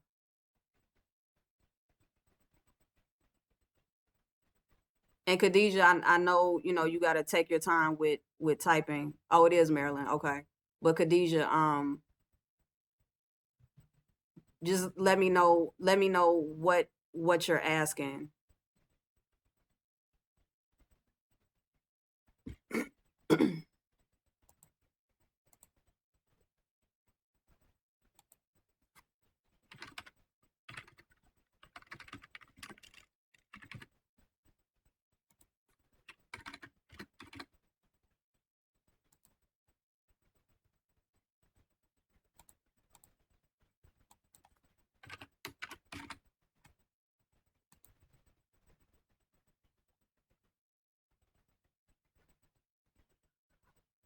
Okay, divine love. Do you have any idea like what time of the day that you were born? Okay, Khadijah, I got you.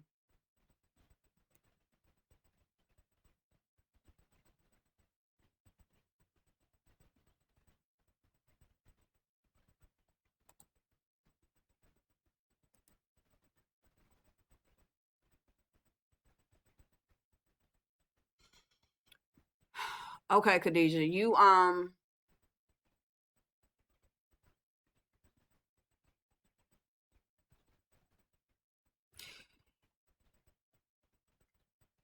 I'm sure you remember me explaining to you that you being a role model, um, and you just, yeah, you just finished. Matter of fact, let me just double check. I think you just completed your Saturn cycle.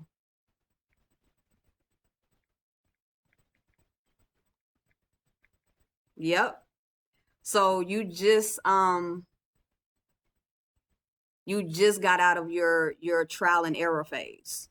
So you have a lot of role model activations in your blueprint, which means that for the next 20 years until you basically turn 50, you're going to feel yourself kind of be on pause. The way that you were active within the first 28 years and doing a lot of stuff, doing a lot of experimenting and just being all over the place. As of right now, because you're right on it. You should feel yourself kind of relaxing and kind of disconnecting from all of that activity that you were doing the first 28 years. So from now until the age of 50, a lot of your energy is going to be on, I like to call it on pause, but it's going to be in a state of repair because in your first 28 years, you took a lot of bumps and bruises. So this 20-year period is needed for you to repair because when you turn 50, you're going to have to come out of that relaxation, that 20-year relaxation period and go back into the world and be active the way that you were the first 28 years. So this is a good thing, this period that you just stepped into. So you want to take full advantage of that. But what's going to happen is this is going to be the stage to where all of the money that you wasted, you're going to be able to like gain that back and really set your life up in a way that will prepare you for when you turn 50 and you enter into that third stage of your life. Um,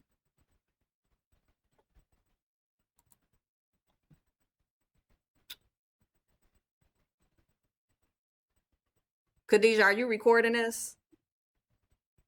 Well, matter of fact, yeah, I think, yeah, this is recorded. So, yeah, you'll be good. Um, because me and you, we did so many sessions. I don't know. I know I taught you a lot of information, but I know I didn't get into your notes. But you're going to be really focused on community and your tribe, whether that's your family or whether that's a group or organization that you're operating with. But you're going to be very valuable in this particular stage of your life to the people in your family or whoever is a part of your tribe, whoever is a part of your community. So what's going to happen is a lot of people are going to be trying to get you to do things that you may have done in the first stage, but because this is your genetics, like um your biological makeup is kind of like that's what's hitting this pause button for you, to where you're not going to be able to commit to things, because your body is basically saying, look, we took a beating the first 28 years. So now we have to chill out for 20 years. So you're going to naturally procrastinate on things. This is natural. This is a natural thing for what you're going to experience these next 20 years. So you're going to naturally procrastinate.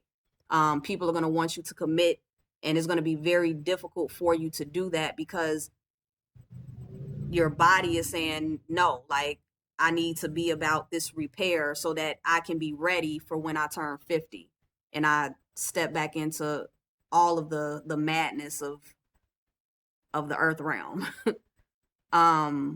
So people are going to be constantly pulling at you. Like, it's going to be a lot of pressure on you to give people what they want, but just know that the setup is not going to allow you to do it.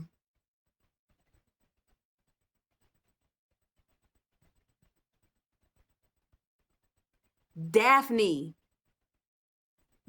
hold on. I'm going to get to you, because you've been on my mind all day today. I'm going to get to you. So Khadijah, you can let me know if any of that resonates. And if you want to talk, behind the scenes, we can. Okay, Divine Love, you said 3 a.m. Let me see.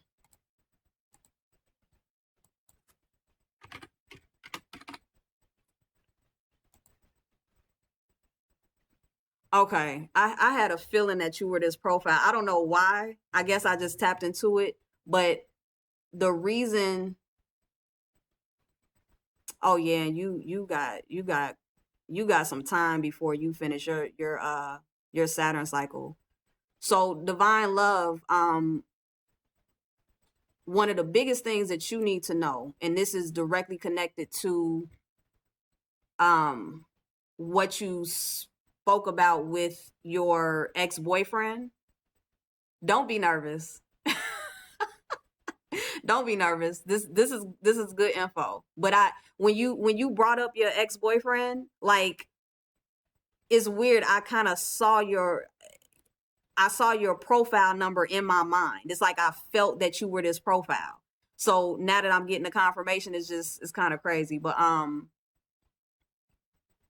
the reason that you're having issues with your breakup is because you're the type of person that you're not really designed to leave something until you have a replacement set up.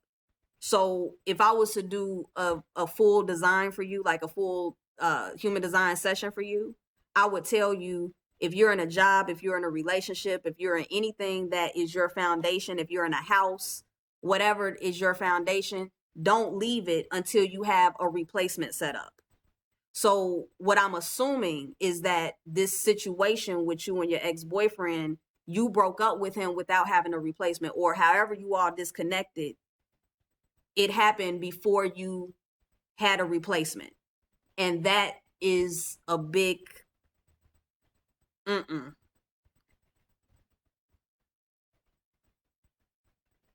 Yeah, my energy does that, Christina. I can't explain it. Okay, okay, you get it. You get it, Divine Love. You get it. So, that's gonna. I don't know. I don't know, because you actually have. Matter of fact, let me stop talking, because sometimes when I give people this information, it's too much. So I don't want to overload you. You let me know if you want me to say anything else. I'm gonna let you process that, and yeah.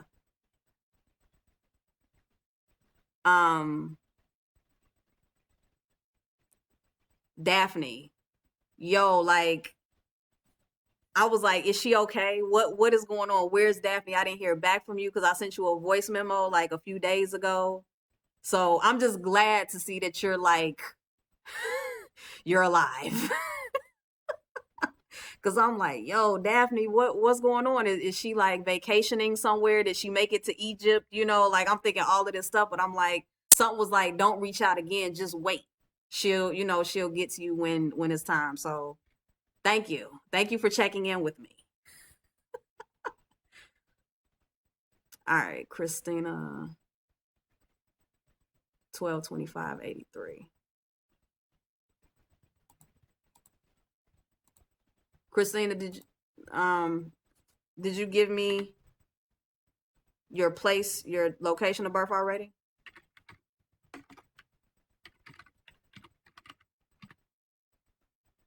And make sure you all still email me all of your information, because I want to give you your blueprint, and I can't give it to you through this through this.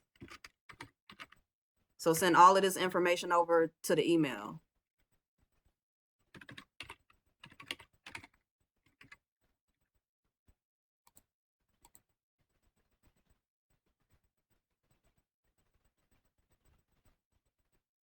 Okay, Christina, you didn't give me I need your location. I need your location and your time so that I can fill out the rest.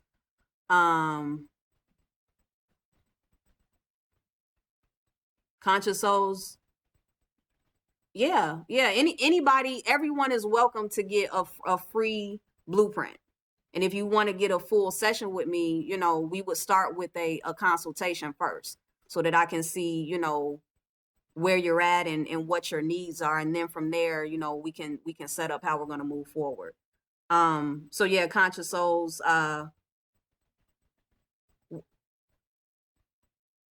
yeah, send me, because I don't know your name. So send me if you want to send it over the email, send me your information so I can pull up your chart again. Why y'all scared? Oh, Daphne, you sent me something back. No, I didn't. I never got anything back. So yeah, and that's been happening with other people too. So I don't be paying attention to like Mercury and retrograde, but every time it's something with communication, someone's like, yeah, Mercury's in retrograde. And I'm like, oh, okay. I don't know, but San Francisco, 11:33 p.m.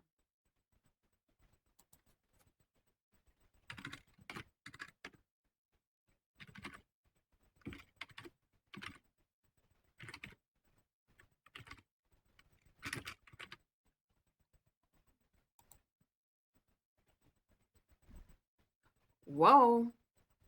Wait a minute.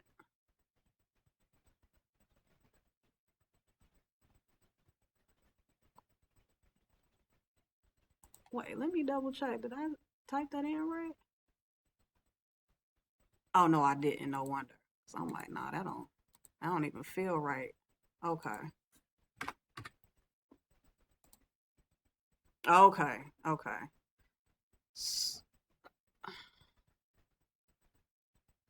All right, Christina. Okay,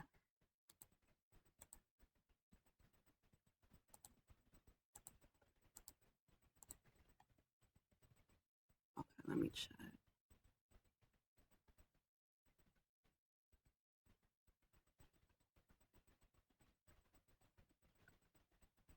Okay, Divine Love, you said like something's changing, not necessarily for the bad, and my spirituality has been increasing. I feel more connected with my inner self, so I want to know more. Okay. You're welcome, Conscious Souls. Okay, Daphne, yeah. Yeah, let's talk tomorrow. Okay, Carol, I'll check. Hold on. All right, Carol, I got it. Got you, Carol. All right. Okay. I'm trying to make sure I do everything in order. So, um, Christina, wait, no, okay, Divine Love, you, if you want to know everything, you're definitely going to have to get a session with me. But what I wanted to just finish telling you,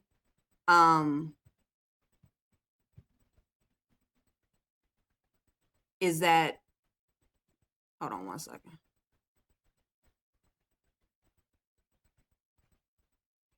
Your profile, and a stage that you're in right now, because you have let me use my calculator.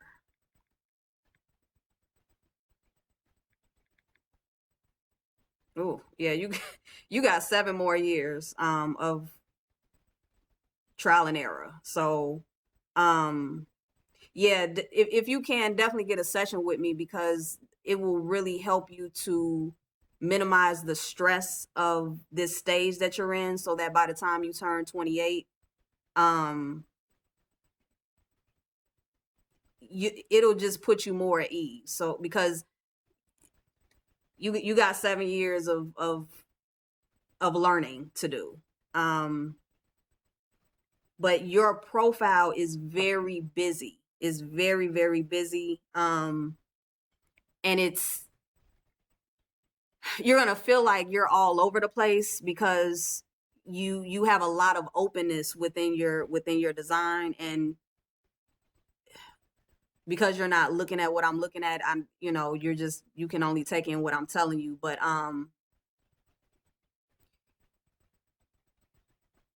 your body is going to be pulled into a lot of experiences with your friends. You are a friendship line. So everything about you is very friendship oriented. But the issue that your profile has, especially in this particular stage in life, is that you all get caught up with the wrong friends, because your people are always pulling at you to be your friend, and they want you to go everywhere with them. But in having the wrong friendships, and not really understanding, not really knowing how to have discernment with your friendships,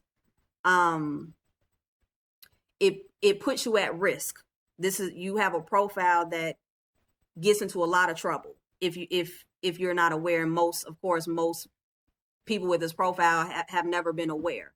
But your friends can get you into a lot of trouble. They can get you into things that, just really take you down the wrong path. And what happens is, because you're designed to not leave your foundation until you have something set up, the friends that you have right now, even if they're the worst influences, it's going to be very difficult for you to disconnect from them, unless you have new friends that bring you better opportunities. Because everything about you is about, can this person in my network bring me an opportunity that can help to better me? And the lack of discernment, always creates bonds with the wrong people. And what happens is, when you get older, those friends that you made in this stage, they don't have anything to offer you. So it's very hard for you to expand your network and get the right type of opportunities.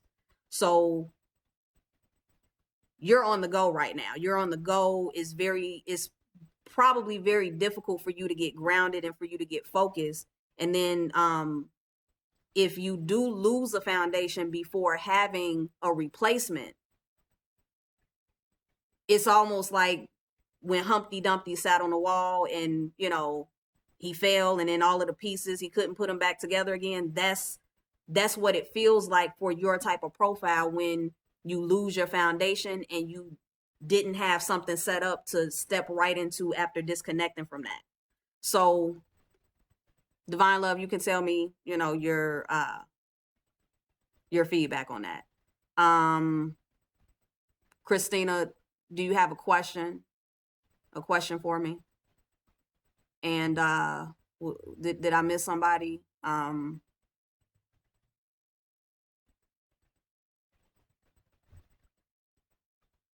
don't think I missed anyone. Yes, conscious souls. Yes. Send me your info. Carol, do you have a question?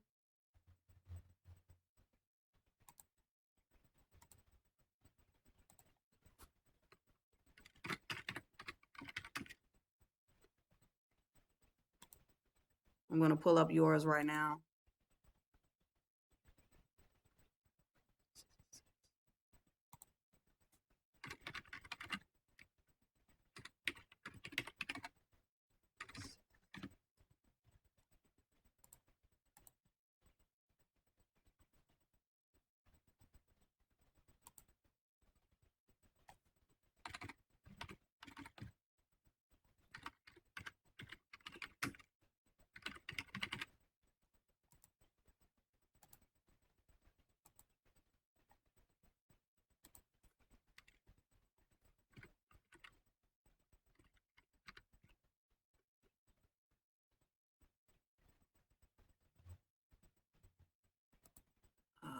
What's the...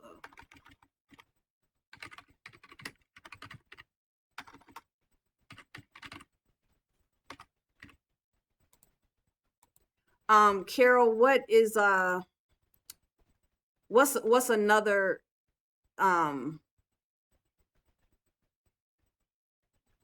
what's the other name for England? Isn't it the UK? Because I'm trying to, it's not letting me put in Yorkshire, England, so I gotta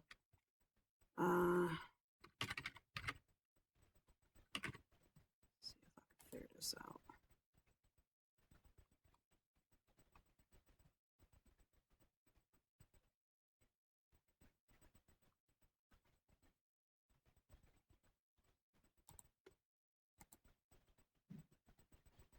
Matter of fact, let me see if I can. What's the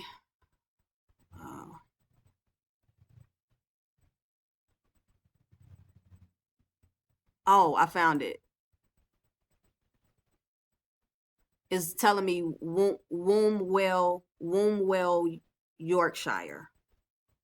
So I got to put in Wombwell, United Kingdom for you, Carol. Okay.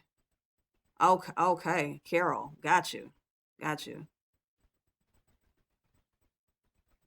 Oh, wow.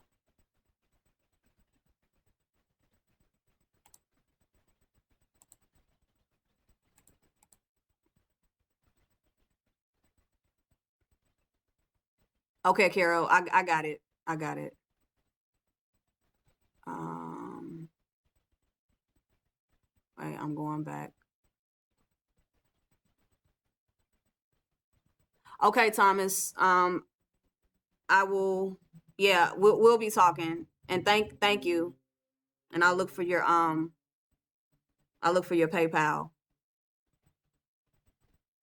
You have a good night if you're still on. Conscious Souls. Okay, I'm gonna put yours in a second. Divine Love. You say, oh wow, this literally feels like what I've been going through since I've been in high school. I'm codependent, so it all makes sense about having a replacement. I don't necessarily. You have an awesome gift, sis. Oh, you're welcome, Conscious Souls. Thank you. um, I don't necessarily look for one. It just sort of seems like it happens. But wow, I never knew that I was an opportunistic person. I don't really like the sound of that, but I can understand some of those traits. Yeah, it's just the title. The title of your profile is called an opportunist role model. So it's not anything bad. It's just, and it's hundreds of millions of y'all on the planet. So it's not like you're the only one. It's not anything negative. It's just your setup is designed to gain opportunities through your network, through your friends. Okay, Carol, I got you.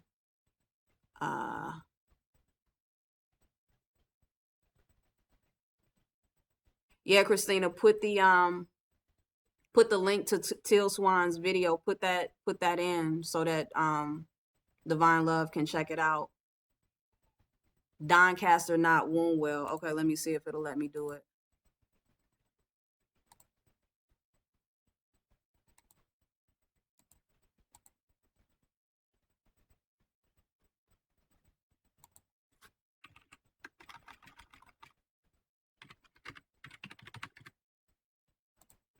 Okay, it let me change it. Thank you, Carol.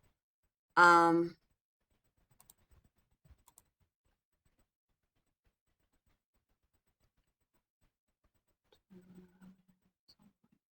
best warning I've gotten in my life that the person was male. I have been teaching myself to discern between certain people that are good and bad. Your work is awesome. Oh, thank you. Yeah, set up a session with me whenever you're ready.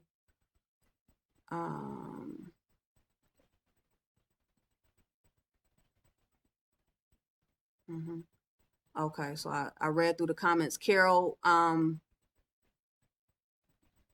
would you want to ask me a question, or you want me to just read something? I would prefer to answer a question. I would prefer to respond.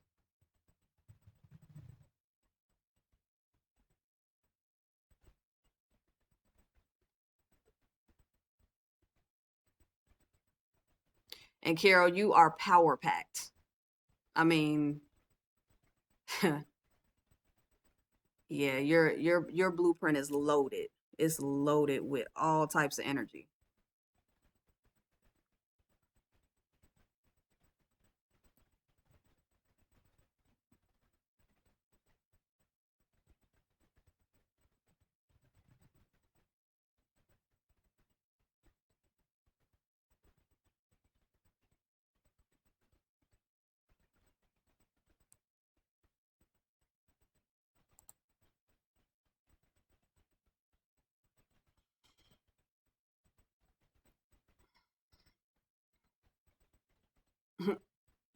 Carol, you said go for it.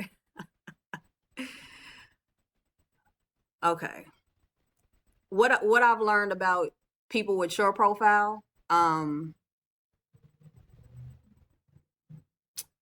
because you are designed to control, and that is specifically what your profile is designed to do. It's designed to provoke people to do better. Like you're designed to pretty much be an authoritarian that tells people, look, get your stuff together. The issue is your energy is so heavy. Like it's extremely heavy. And when I say heavy, I mean it is very overpowering. I can see you stepping into a room and like the floor caving in, because it's like when you step into a room, what your aura does to everybody else, it makes everybody just freeze. It makes everybody get very tense. And the type of person you are, you aren't really conscious that that's what you've been doing to people all your life. So what happens is it causes people to like feel invaded by you. It causes people to feel taken over by your energy, and then they may lash out. Like I'm just going off of what I feel from looking at the blueprint, but it causes them to more than likely not want to be around you, because it's like your energy runs people over. And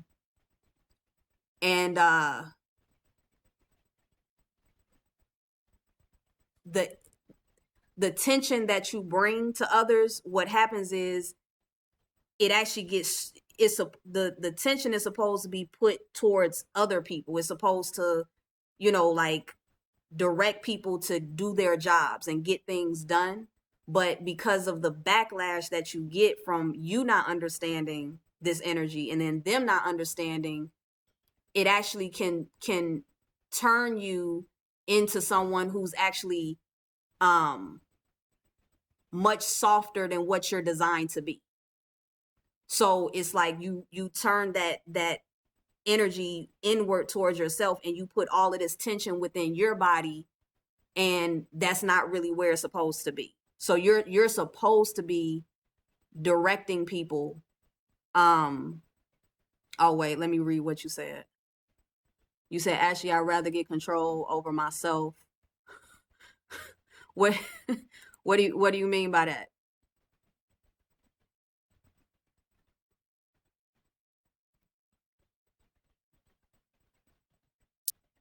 because you are a profile that is very much in your own bubble. It's just that what you're designed for, you're designed to be putting that attention into others. So what I see is that because you're in your own bubble, see, that's what you're not. You're supposed to control others. And I know this sounds like bad, but it's like you are designed to direct people. You're designed to put that provocation energy in them to get them going.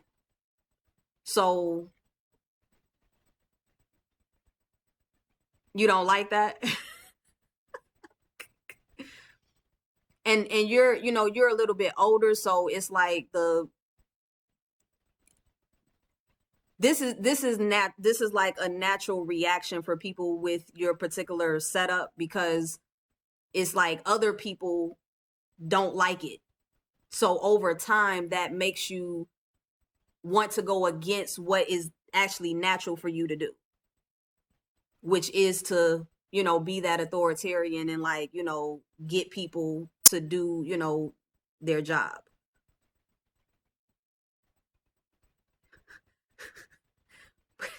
I mean, what you gonna do? What you gonna do, Carol? Because that's how they're gonna feel. But it's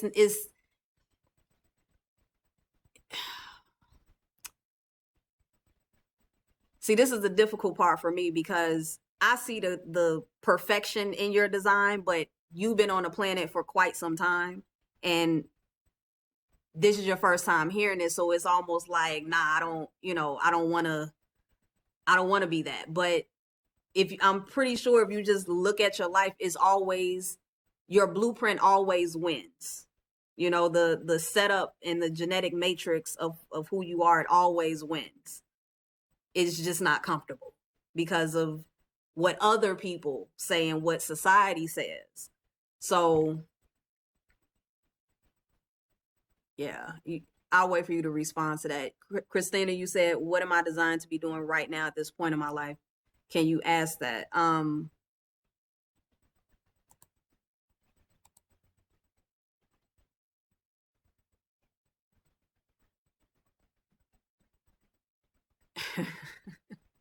Christina, you're designed to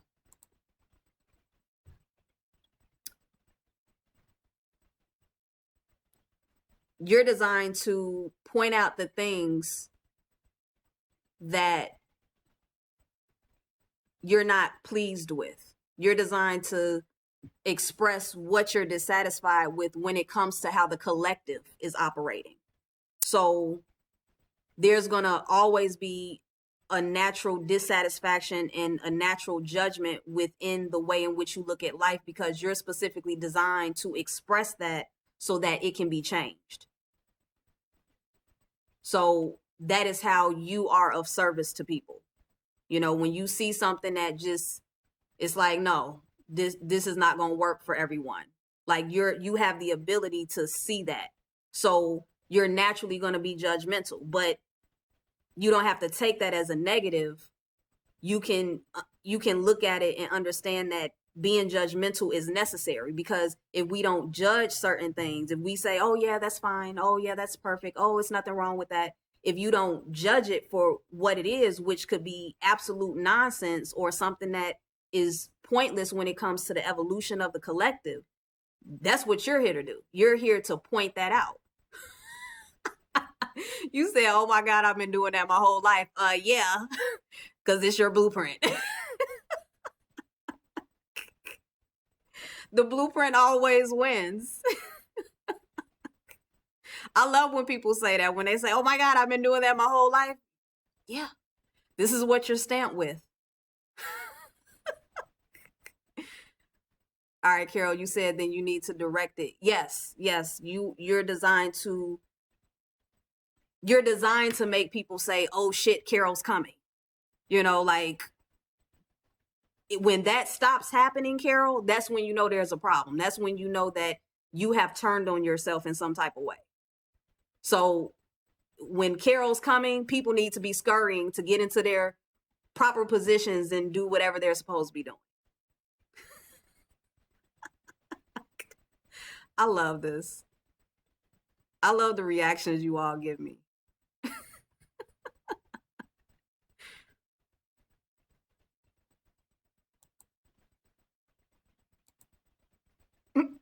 So yeah, Christina, I mean, as far as what you're supposed to be doing at this point in your life, and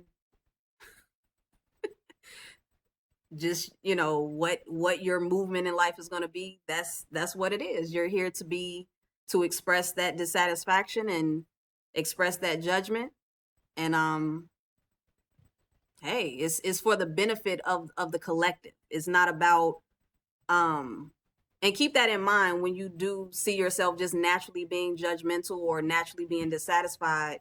Be aware that ultimately is for the benefit of the all, because it's a lot of things in this world that need your particular design to stand up and say, I don't like this. This does not work. It doesn't benefit all of us, and it needs to be changed. So, Rogue Scholar, yeah, get in on it. Get your blueprint if you're interested. Christina, you said some people hate me for it. It seriously causes the worst conflicts. Yeah, that I'm at a point to where it's like I just love human design. I love every blueprint that I look at. So I'm not, I understand what it causes, and I know it's not easy for people to have designs that create conflicts, but the awareness will help you, by knowing that, okay, I'm stamped with this genetic makeup, and this is where, I'm always going to find myself in this. It can help you to be more aware of how you express things, because I can totally see you being a type that you may not be aware of how heavy hitting your expressions are to people. Like you may just naturally be like, I don't like that. But the way in which you express it could make somebody feel so stupid or so low. So in being aware of that, you can say, okay, I see something I don't like. I know I got to say something about it, but let me strategically express, what I feel dissatisfied about. It takes time though, but the awareness, just being aware of this will, it'll get you going. It's more dissatisfaction, but people see it as judgmental, and that's not my intention. Yeah, it's not your intention. It's something that you can't help. It's once you find out what your blueprint is about, and you see that, dang, everything good and bad can be found within this blueprint. It allows you to release so much. It allows you to just be okay with being you, because that's what I'm trying to get people to understand, is that, I don't know you personally. So when I see this blueprint, I just see perfection. But I understand what you got to go through in having this and not knowing how your energy is clashing with others. But you want to learn how to embrace yourself. And in doing that, that's when you can bring the highest vibrational aspects out of your codons, out of your genetic structure. Rogue Scholar, your date of birth, time of birth, and location of birth. And go to my website, freeyourmindtoshine.com. And I never added a description to this video, so I'm gonna add the description with the website, and I'm just gonna assume that it shows up. Okay, so I didn't even finish it. To shine. freeyourmindtoshine.com, and just follow the instructions and send me an email with your date of birth, time of birth, location of birth, and yeah, I'll send you your blueprint. Exactly, Christina. We all we all have to be us. So yeah, you can't help it. None of us can. Like, as much as I know about my blueprint and I know the areas that make people very uncomfortable, it's like as much as I know that, I still have to be myself. But now I can embrace that in a way, and I can tell people, look, let me tell you about myself. You might find some moments in our connection to where you hate me. And that has happened all my life. So now that I know that it's just what happens, I can embrace it and also give people a warning and let them know, like, look, my energy can get very intense. The longer you're around me, this pressure is going to build up. That's why I have to disconnect at times, because anyone, like, you may love me when you first meet me, but if you're around me for too long, oh man, it's going to switch. I know it's going to switch, but it's okay. And I can prepare you for that. And with me knowing, I know how to feel when that energy is getting ready to get to that point, and I know how to listen to my body and disconnect and give that space so that it doesn't get to the point of blowing up. So it just happens, you know.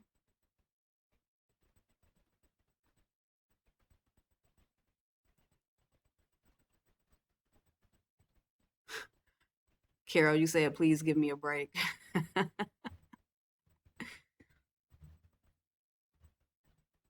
Yeah, so I hope that, you know, the bit of info that I gave you all, I hope it was helpful. You know, I could do human design all day. Look, y'all really got me on this live stream for almost 3 hours now. This lets you know how much I love doing what I do, because I can just keep going.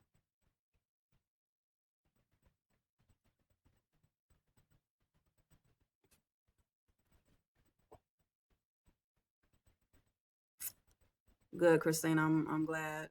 I'm glad it helped you out. And once again, make sure you all,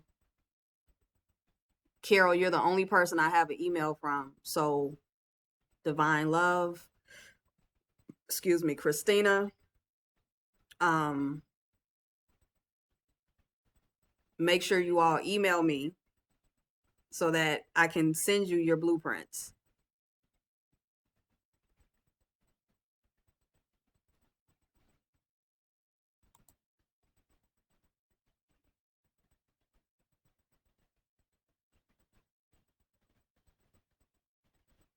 Oh, thank you, Conscious Souls. You said, can we change from our blueprinted destinies?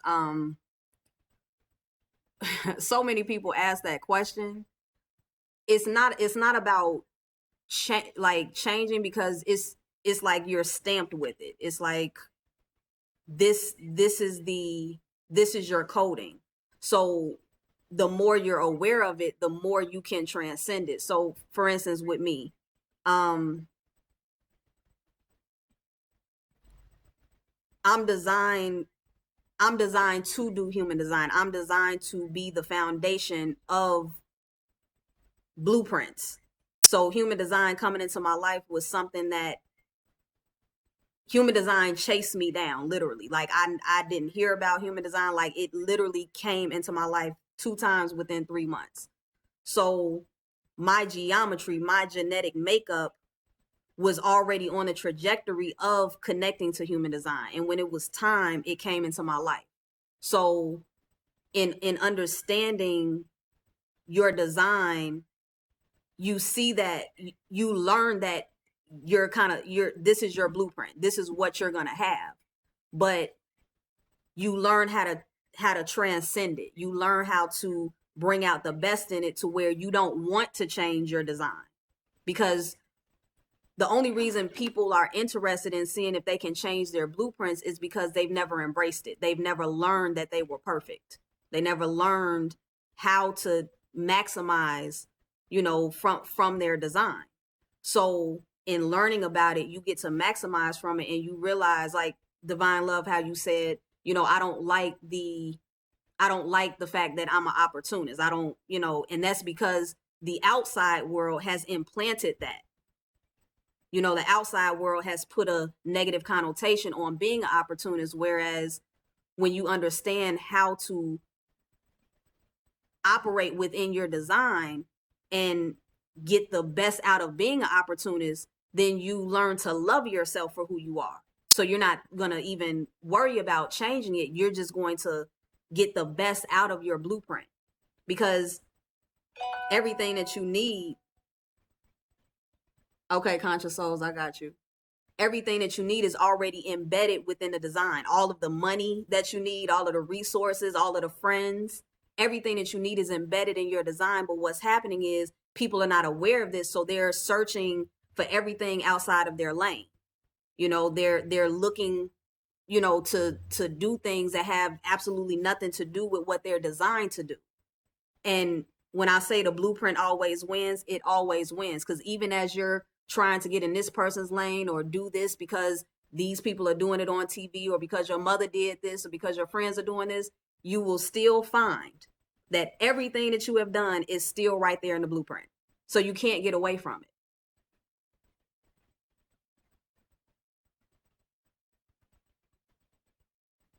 You said Divine Love, what's ER profiles? I'm not sure what if that was a piece of a word. Carol, you said you have been spot on. I was rather hoping it would change and I could rest up for a while. Nah, not your design. Your design is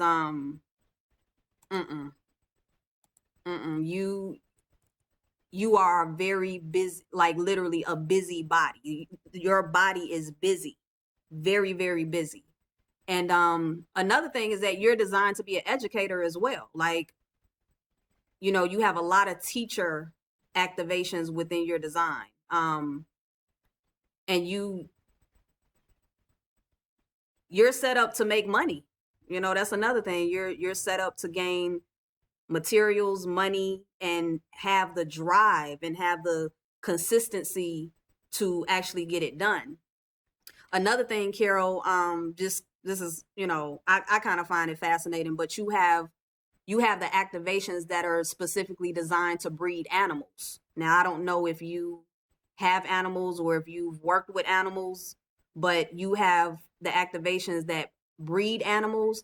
But on the other side of that, people with these activations are also butchers as well. So you have the people that love animals and nurture them and breed them and take care of them. And then you also have people that work with animals and breed them for the purposes of butchering them. So because, duality, we got to deal with that, people with with these particular activations that you have, they can be on either side of the spectrum. So animals is something that, based on this, you have some type of connection to. Okay, we can find your email on the website. Yes, the email is on the website.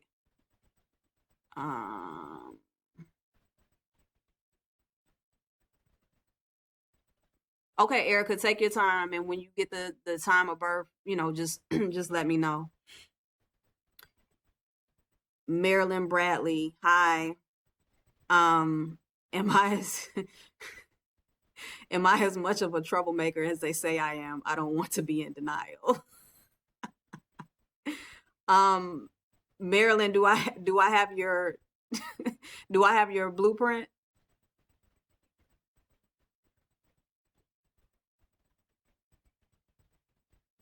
If troublemaking is something that has been coming up a lot in your life, then more than likely I can find the troublemaker activations in your blueprint. Erica says, so it's not really pointing out a bad. No, it's not. I don't really like to even use good or bad, because that's really just a perspective. It's every aspect of our designs has a one side and the other side. So if you want to call it good, bad, positive, negative, that's that's fine. But it's just, we have to embrace it all. Like we have to embrace all of it, because that's the only way that we will really transcend our nature. We have to embrace those shadow aspects of ourselves. All right. Thank you, Divine Love. Okay, conscious souls. Let me put you in. And yeah, remind me if I get sidetracked and I don't follow through with something, please remind me.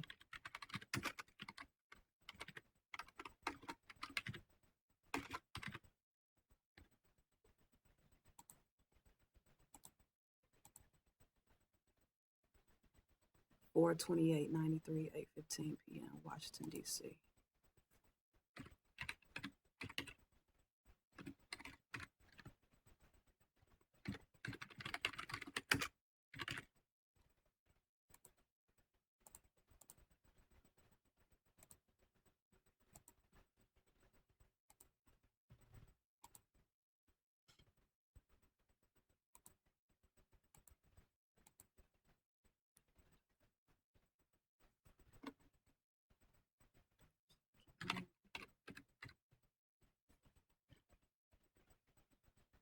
Okay.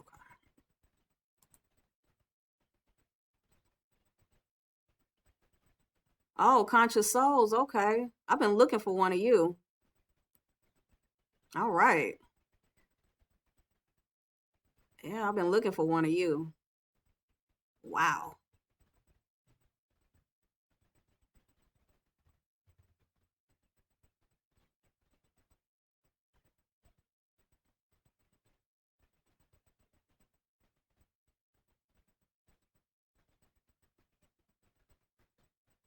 Oh,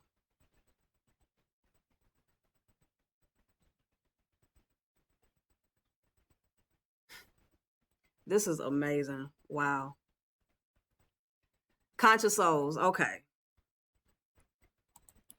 When I was talking to you in the beginning of this chat,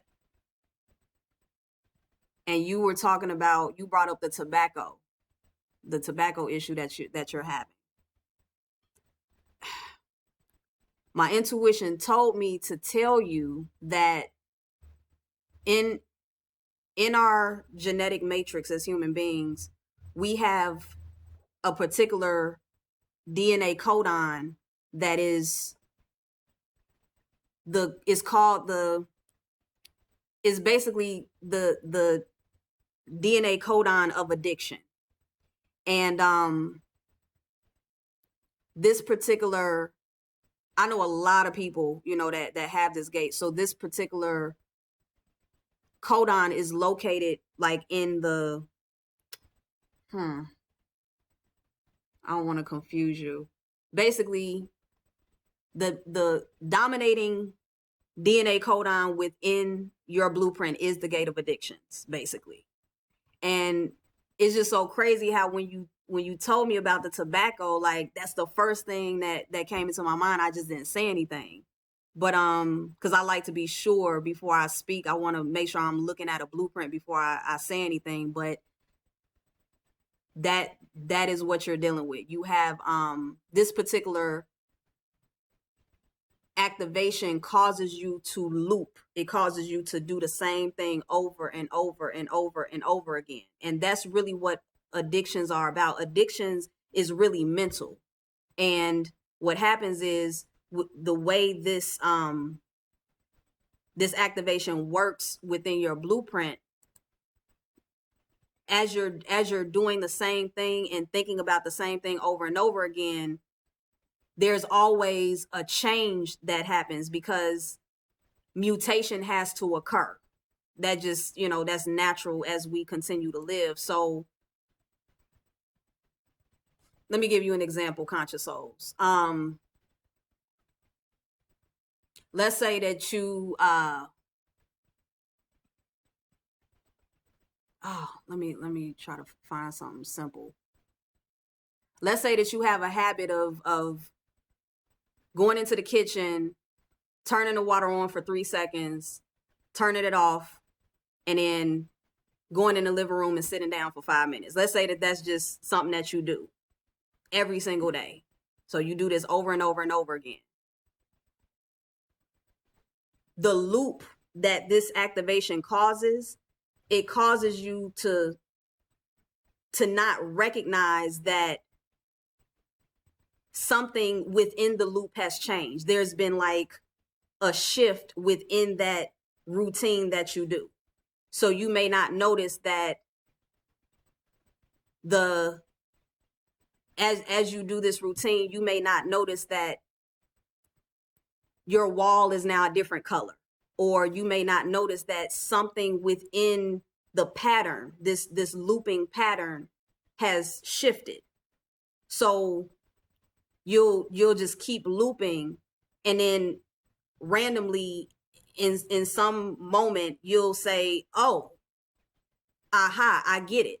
So if you have a question about something, like, you'll just repeat that question over and over and over again. And this is what the any addiction is about. It's about just doing the same thing over and over and over again. So you'll have a question and you'll just keep asking the question over and over and over again. And then in some unknown moment, the answer will just instantly like be in your mind. And it could take 2 days, or it could take 5 years.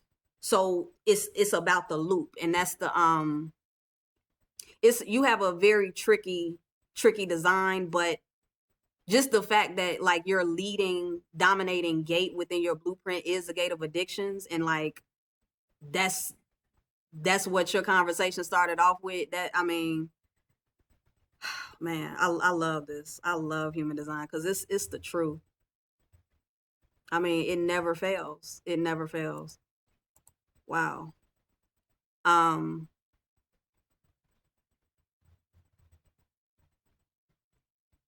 Okay, let me go back up.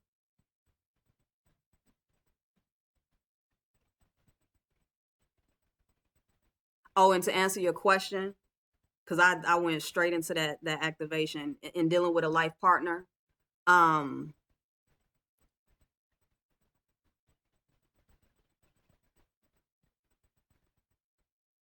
What I told Divine Love, you have that same setup, conscious souls. You're designed to, you have a profile that literally, like, whatever house you lived in when you were born, people with your profile usually never leave the house.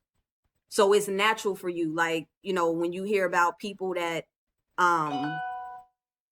they just stay living with their parents forever, or they outlive their parents in the same house, you are actually designed for that. So you're the type of person that is going to be very difficult for you to move or leave the area that you were born in. Now, if something happens to where you do, it's because there was a better opportunity, but you're actually designed to stay in the area that you were born in.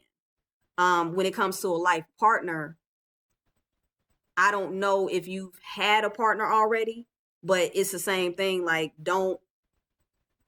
if you broke up with that partner and you didn't have a replacement, then you're kind of like in this gap right now. And it's going to be difficult, to connect back to someone, because you're designed to just jump from foundation to foundation, but not necessarily, disconnect from something without having that next foundation set up. And the other thing is that you're designed to inform people. So you're only going to listen to someone if there's an opportunity in it. So if, like, the fact that you're even listening to me is because there is opportunity for you in what I'm saying. Other than that, you wouldn't even be paying attention to anything that I or anybody else has to say. So I don't know what the situation is with you having a previous partner, or if you haven't had a partner before, then when you do get a partner, understand that you're going to lock in to that partner. And it will be good for that partner to know that, you have a certain setup to where it's not healthy. It's very difficult for you to have a disconnection without having a replacement set up. Divine Love, when I find out my accurate time, do you think it will change my blueprint at all? I'm going to email you after watching Sent watching Sense 8.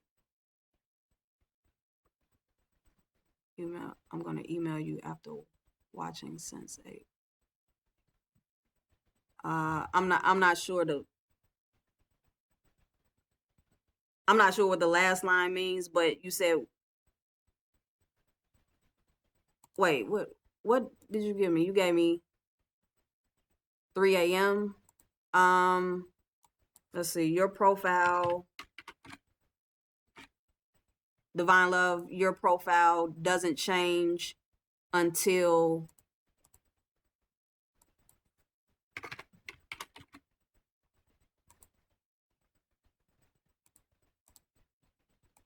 let's see. Your profile doesn't change until 5 a.m. So if you were born in between basically 12 a.m. and 5 a.m., it's going to remain the same. So unless what you gave me was completely off and it's like way past, it's past 5 a.m., then that's when it'll change. Uh Carol, you love cats? Yeah. Yeah, you have the you have that energy that deals with animals. So um Christine, I'm gonna get back to you. Marilyn, you said, Marilyn, what's your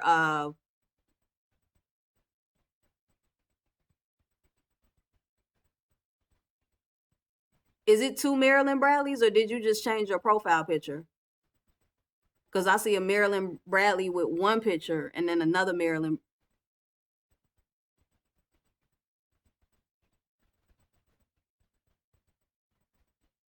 Is it two Marilyn Bradleys on here? But the first Marilyn Bradley with the April 16th, I'm gonna just need your location of birth.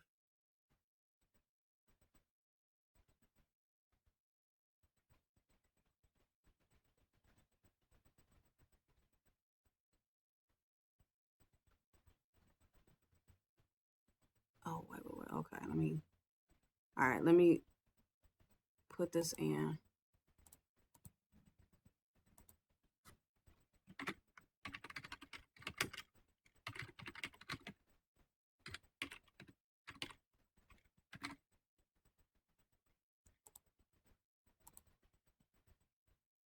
$1955.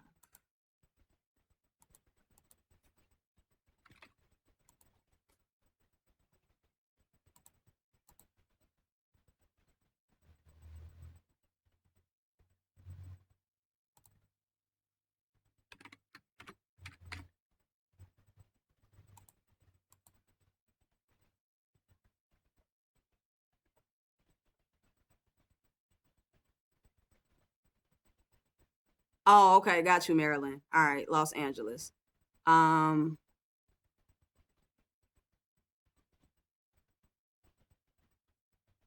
Conscious Souls, you said, funny you should say that. A white guy told me the same thing out the blue early last year on a job I was on and just kept on going. I've been looking for you all my life was his exact words. Ain't that me? Very true. Christina, addiction takes place when in the setting of loneliness. Yeah, that's definitely one way, but it's people that just literally like they're gonna be driven towards it because they like literally have the activation for it. It's a show. Conscious Soul. I tried to move away and out on my own, and I'm back at square one. Someone who was gonna be my life partner, Pat. Oh wow, they passed away. Yeah, that I know people with your design and with Divine Love's design who have had um foundational people in their life, whether it was a parent or a partner that passed away, and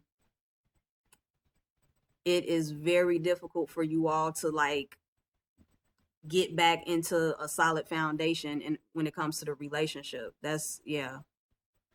And unfortunately it's like in life we just don't know when that's gonna happen. Um Dang, that's yeah, that's a difficulty. because what happens for divine love and conscious souls is that when you're in something and a disconnection happens and you don't have that replacement set up, it's like if you do, if or when you do get another opportunity to get a new foundation, it's almost like you're scrambling. So it's like, you're trying to latch on, so hard. And a lot of times the other person can't handle it because it's like the way that you're set up is like your cognitive abilities, like your overall functioning is it when that foundation is snatched from under you, it's like being out in the middle of the water and with no lifeline. So it's like, if somebody does, gravitate towards you, it's like the way that you all, are trying to latch on, it's like you're trying to latch on so hard, and it's exhausting for you, but also exhausting for the other person. And that's why a lot of people just can't handle it. And that's why you all are in and out of relationships if you are trying to get into a relationship after you've lost your foundation and didn't have that replacement. You said, I want a commitment, and the person I'm addicted to, I haven't spoken to in months. Yeah. Yeah. Yes. Yeah, it's really difficult for you all's profiles. It's extremely difficult. Um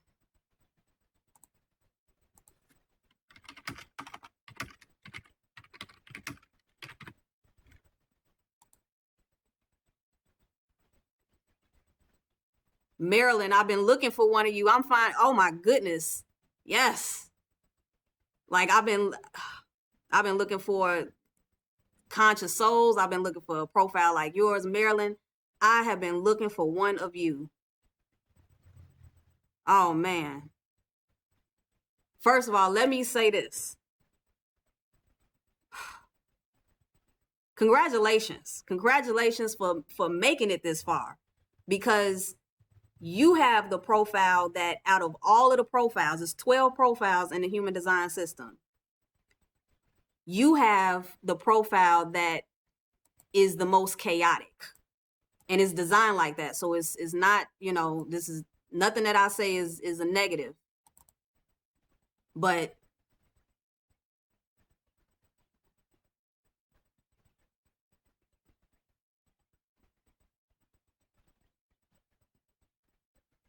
oh man,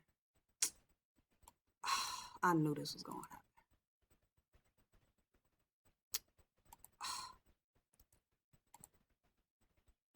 Oh, I knew this was going to happen. Marilyn, I'm going to get to you. 1 second.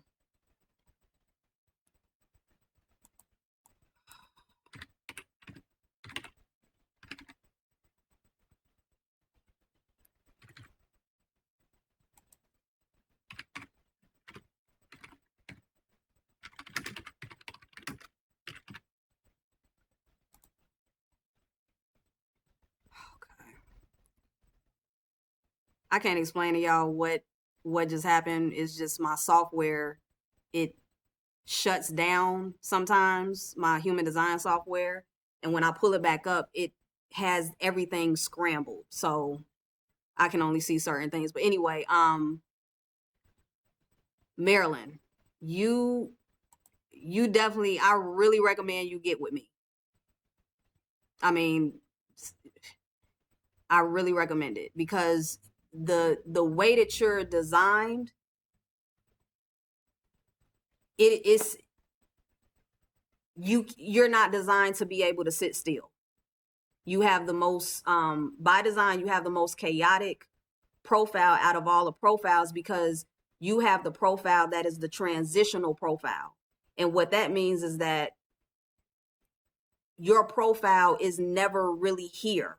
It's like the way that you are already in the next life. Like when you incarnated, your energy is already seeing the next incarnation. So just being realistic with you, because I can't give you nothing but the truth. a lot of people don't even make it to your age because this is the profile, because it's so chaotic. This profile rarely makes it, to the age that you are, because it's like your profile is trying to transition. The energy of your profile is trying to get into the next life.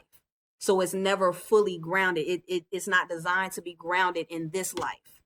So that's why I said congratulations for making it this far, because I've learned in doing human design, when I come across a profile like yours, the first thing that I need to do is congratulate you and like give you your respect. You know what I'm saying? Because your profile is it's tough.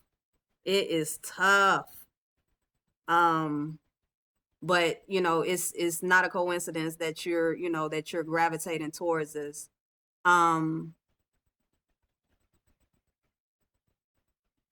Ask me a question, Marilyn. Let me scroll down to see if you said anything. Oh, you said, is that why I never married? Yeah, you're well, I shouldn't say unfortunately, but the way that you're designed, like if you were to get married, as soon as you make the commitment, you would be over it. You know what I'm saying? Like it's like you have to go to the next thing. What's next? Like you're never going to be the type of person that can just sit and stay in one place for a long period of time. And that's with relationships as well. You're not really designed for anything long term, because your genetic coding won't allow it, because you're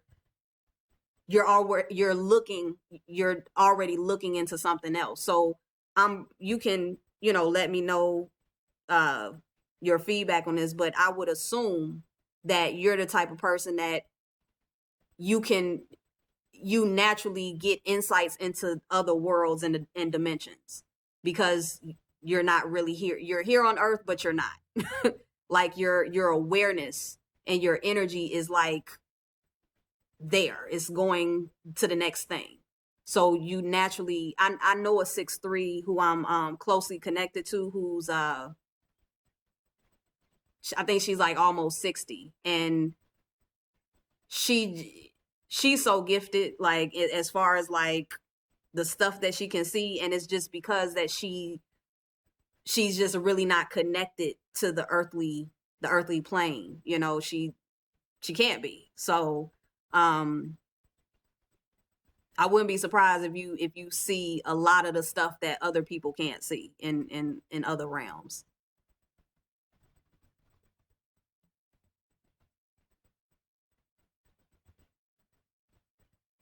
Yeah.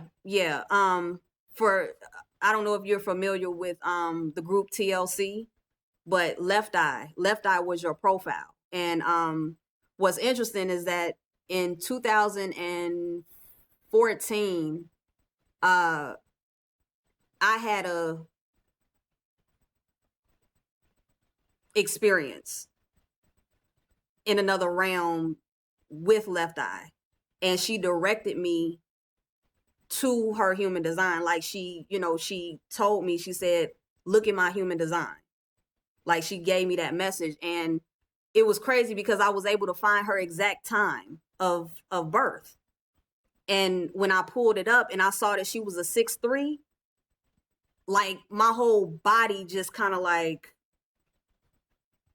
I don't know, I can't explain it, but I was like, yo, like I literally saw instantly why she transitioned. Like it, I can't really get into this here, but her human design, it's like if you watch the last days of Left Eye, everything was there. All of the clues, everything, like lining up to her transition, it was right there. So for me, and that was like in the very beginning that I was doing human design. So for me, that was like a really heavy hit, that I didn't really know how to talk about, because I'm like, yo, how can I explain this to people? And at that time, I wasn't good at explaining what I was seeing in the design. I just knew what I was looking at, but I didn't have the words to like teach it to people yet. But in finding out that she was a 6'3",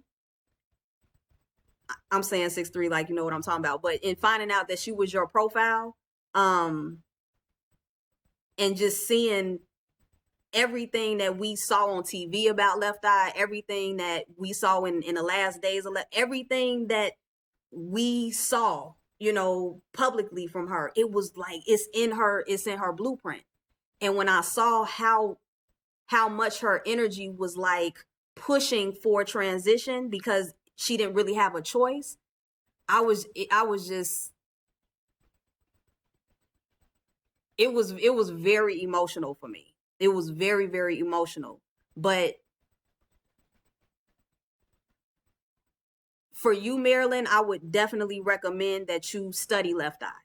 Study her. Like, watch the last days of Left Eye, whatever clips you can pull up, when she was out there with Dr. Sabi, whatever you can find on Left Eye, like, listen to her, study her, because like, she is the perfect example of what most 6'3s have to deal with, as far as even when she got tired of being in a group and she had to disconnect, and then she got to a certain stage in her life to where she just up and went to Honduras.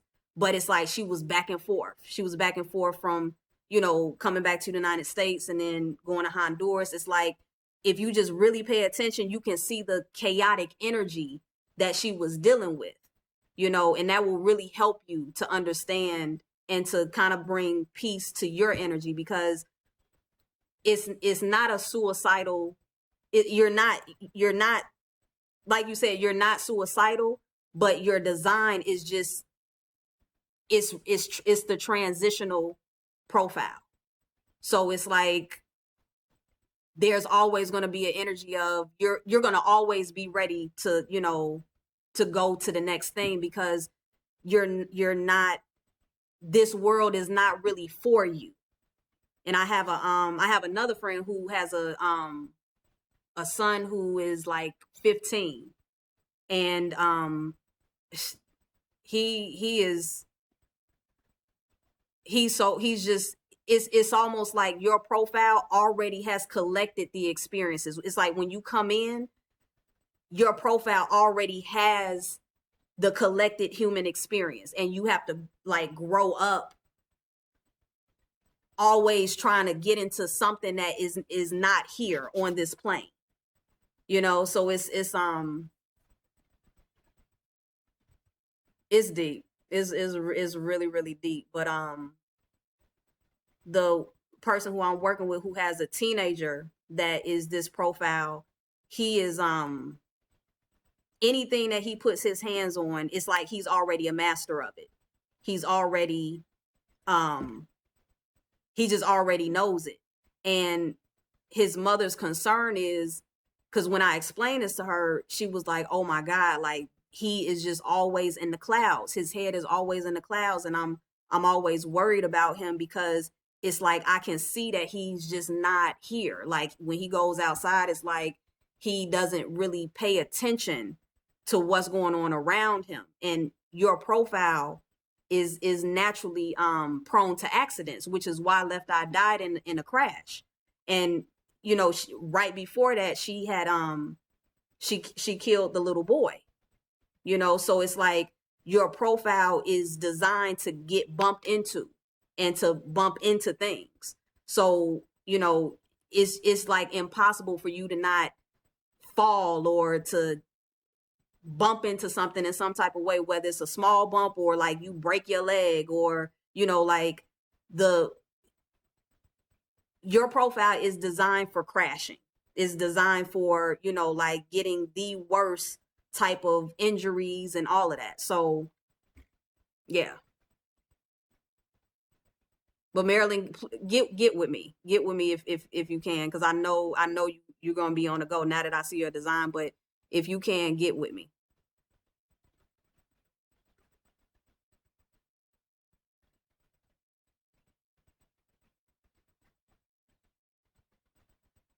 Oh wow, you broke a leg and an arm. Yeah, yeah.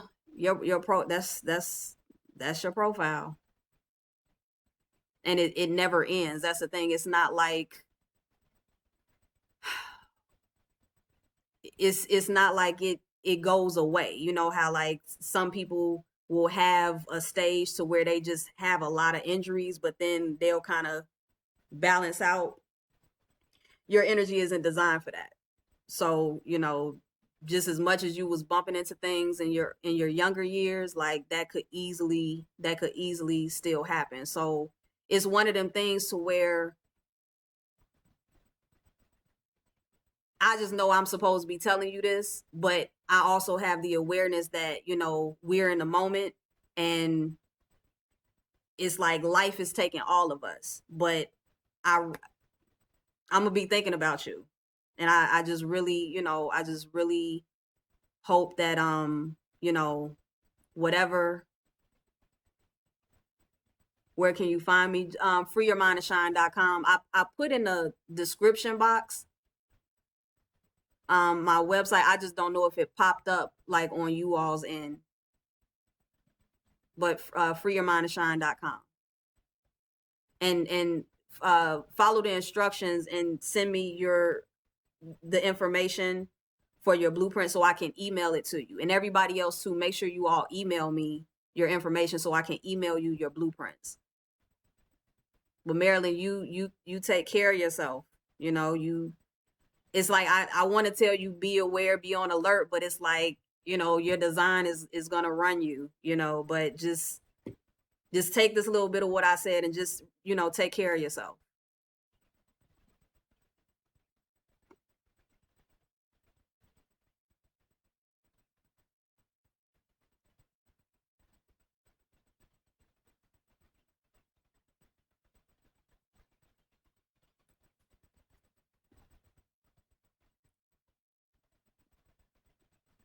You said you think about it all the time as far as what transitioning.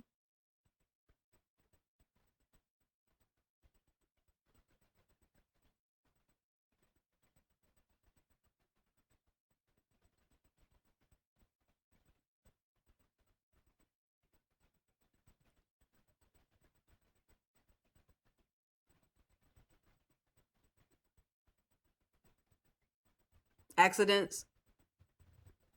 Yeah. Yeah. Yeah.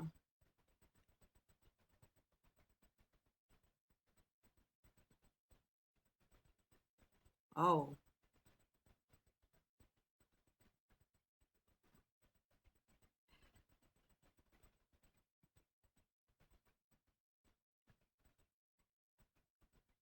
my body just like froze when I read that, when you said that you drive for Lyft.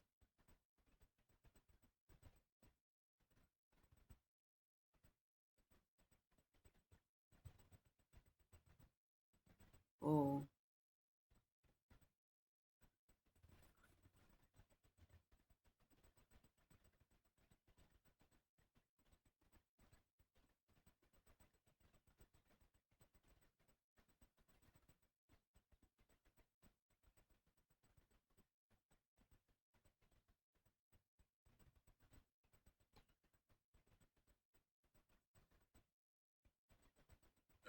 Well, yeah, if you want to get with me, and maybe we can talk about uh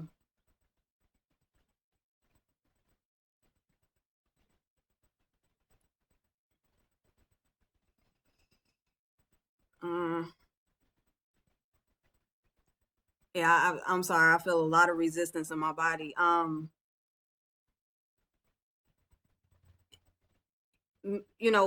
If if we talk one on one, maybe we can talk about some other possible things that you might be interested in doing, because ooh,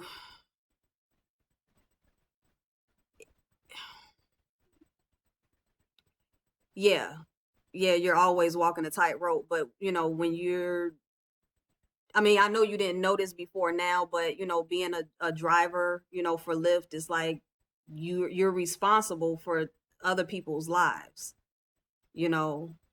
Um, oh, 1 second, guys.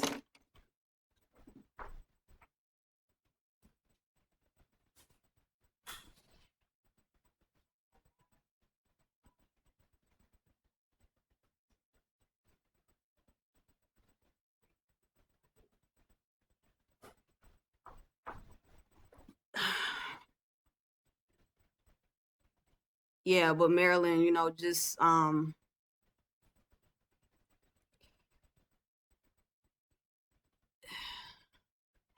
just be careful, I guess. I mean, because your profile, it needs multiple stimulations. Like you're never going to be satisfied with one thing. So I can see why you even gravitated towards driving for Lyft, because it's constant new scenery. You're staying on the go, which is what your profile does.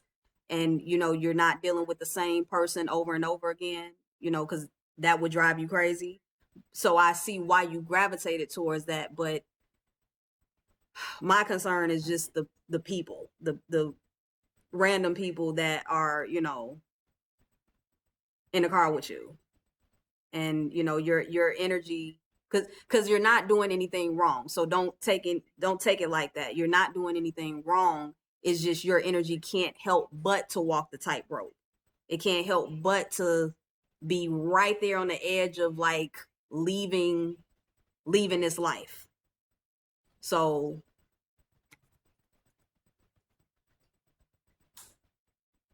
yeah, yeah.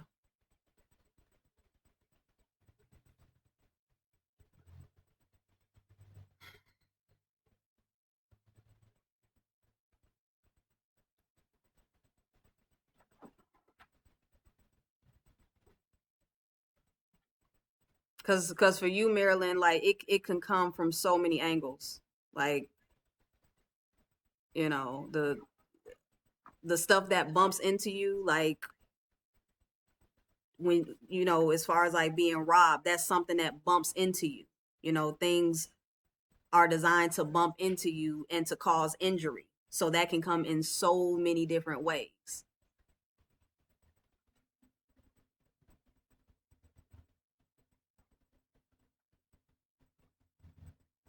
Yeah. You're right, Christina. Yeah.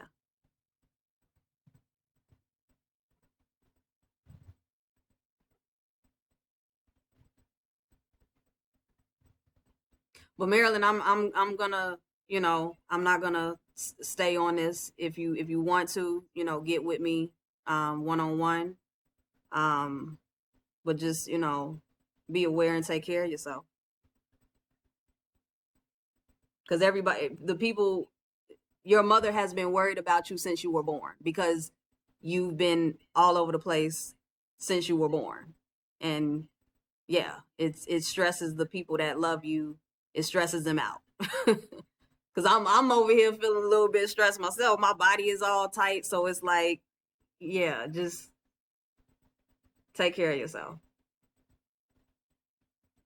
and keep those people in mind that you pick up as passengers.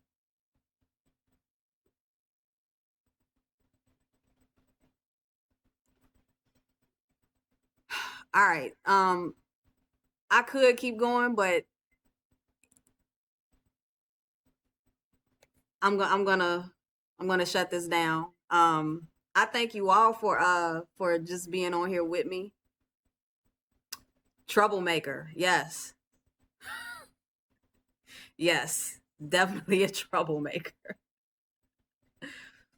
But yeah, I thank you all for being on here with me and for keeping this conversation stimulating and going. You're welcome, conscious souls. And yeah, Erica, I need food. That's what I'm gonna do. I'm gonna eat, and yeah, it's about to hit midnight on my end. So yeah, I'll drift off when it's time. But Yeah, thank you all. Make sure you all email me for those who didn't. Anybody else who's watching that I I didn't hear from. If you're interested in getting your blueprint, go to my website freeyourmindandshine.com. Um, yeah, and follow the instructions. And I'm looking forward to working with whoever wants to connect with me. And I don't know when I'm going to do this again. Um, maybe next time I'll be have some structure to it, and maybe give you all a heads up and say, hey, I'm going to do a live stream at this time or whatever. We'll see what happens. But thank you, Christina. Thank you, Rogue Scholar. Carol, thank you. Divine Love, thank you. Thank you all. I appreciate y'all. Thank you for the support of my channel. Um, I have content coming. I've just been taking a break, but I am returning to YouTube. I guess this is like the beginning of that. But yeah. Yeah, I'm feeling good. Thank y'all. I really appreciate it.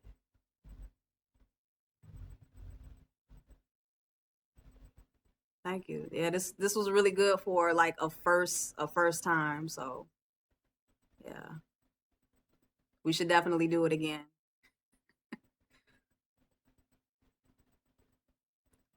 So I guess I will be talking to you all soon, and I look forward to hearing from whoever wants to connect. All right. Bye, everyone. Good night.